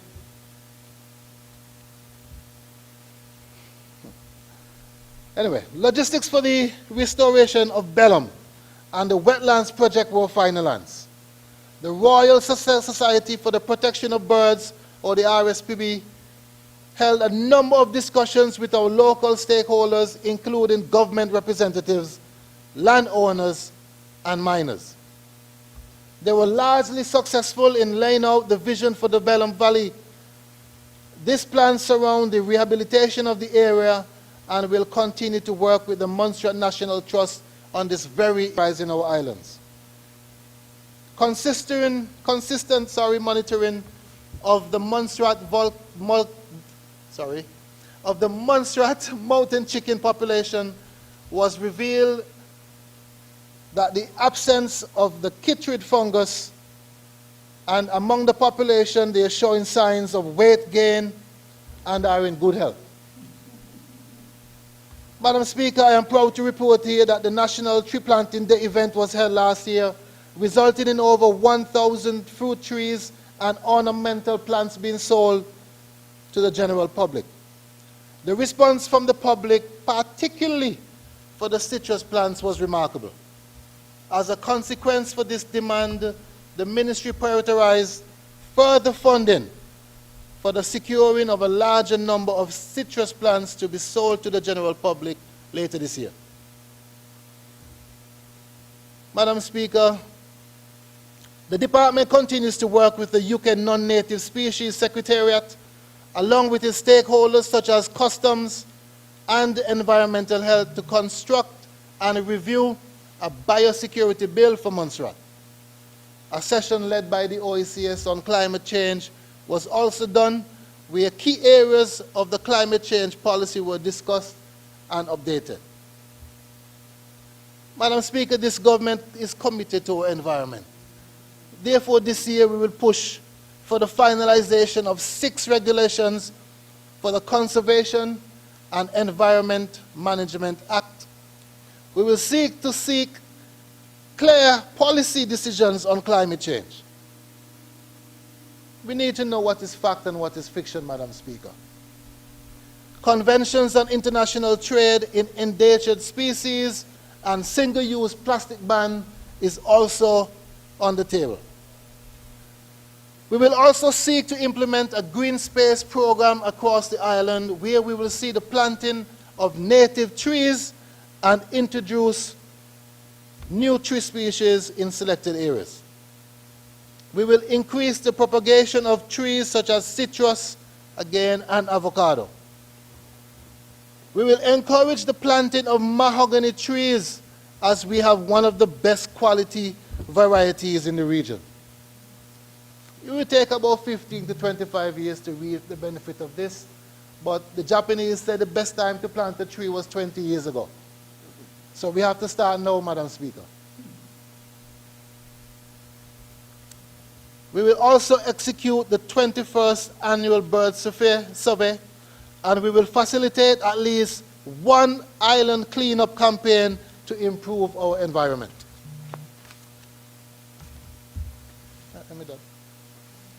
In closing, Madam Speaker,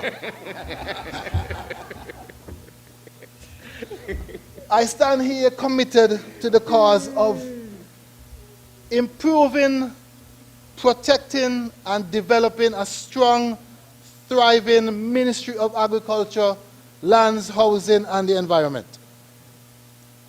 Through stakeholder engagement, policy implementation, creative and innovative techniques, and increased production, which will spark economic growth that will push this country forward.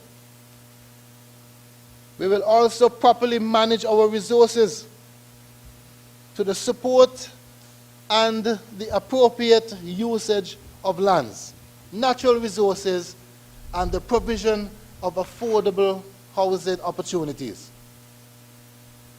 Stabilizing and maintaining Montserrat's food security, our agricultural sovereignty.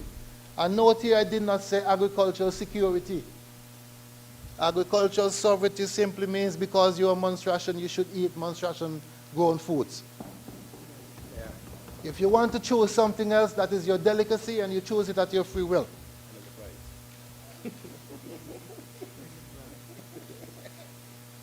Madam Speaker, Montserrat is my home. It is your home. It is therefore our duty to make it the best home possible.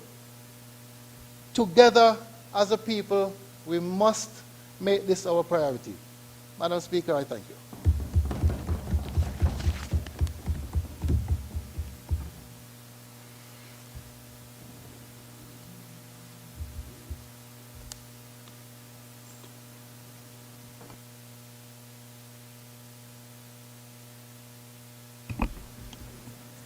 Recognizing the Honorable Minister of Finance. Thank you, Madam Speaker. Madam Speaker, it's now 12:49. I wish to move a motion for the adjournment, temporary adjournment of the session for lunch. We get back in an hour. We get back at 2 o'clock. Is that okay, everybody? 2 o'clock, 1 hour and 10 minutes. Now 12:49, 12:50. 1 hour and 10 minutes, Madam Speaker, lunch.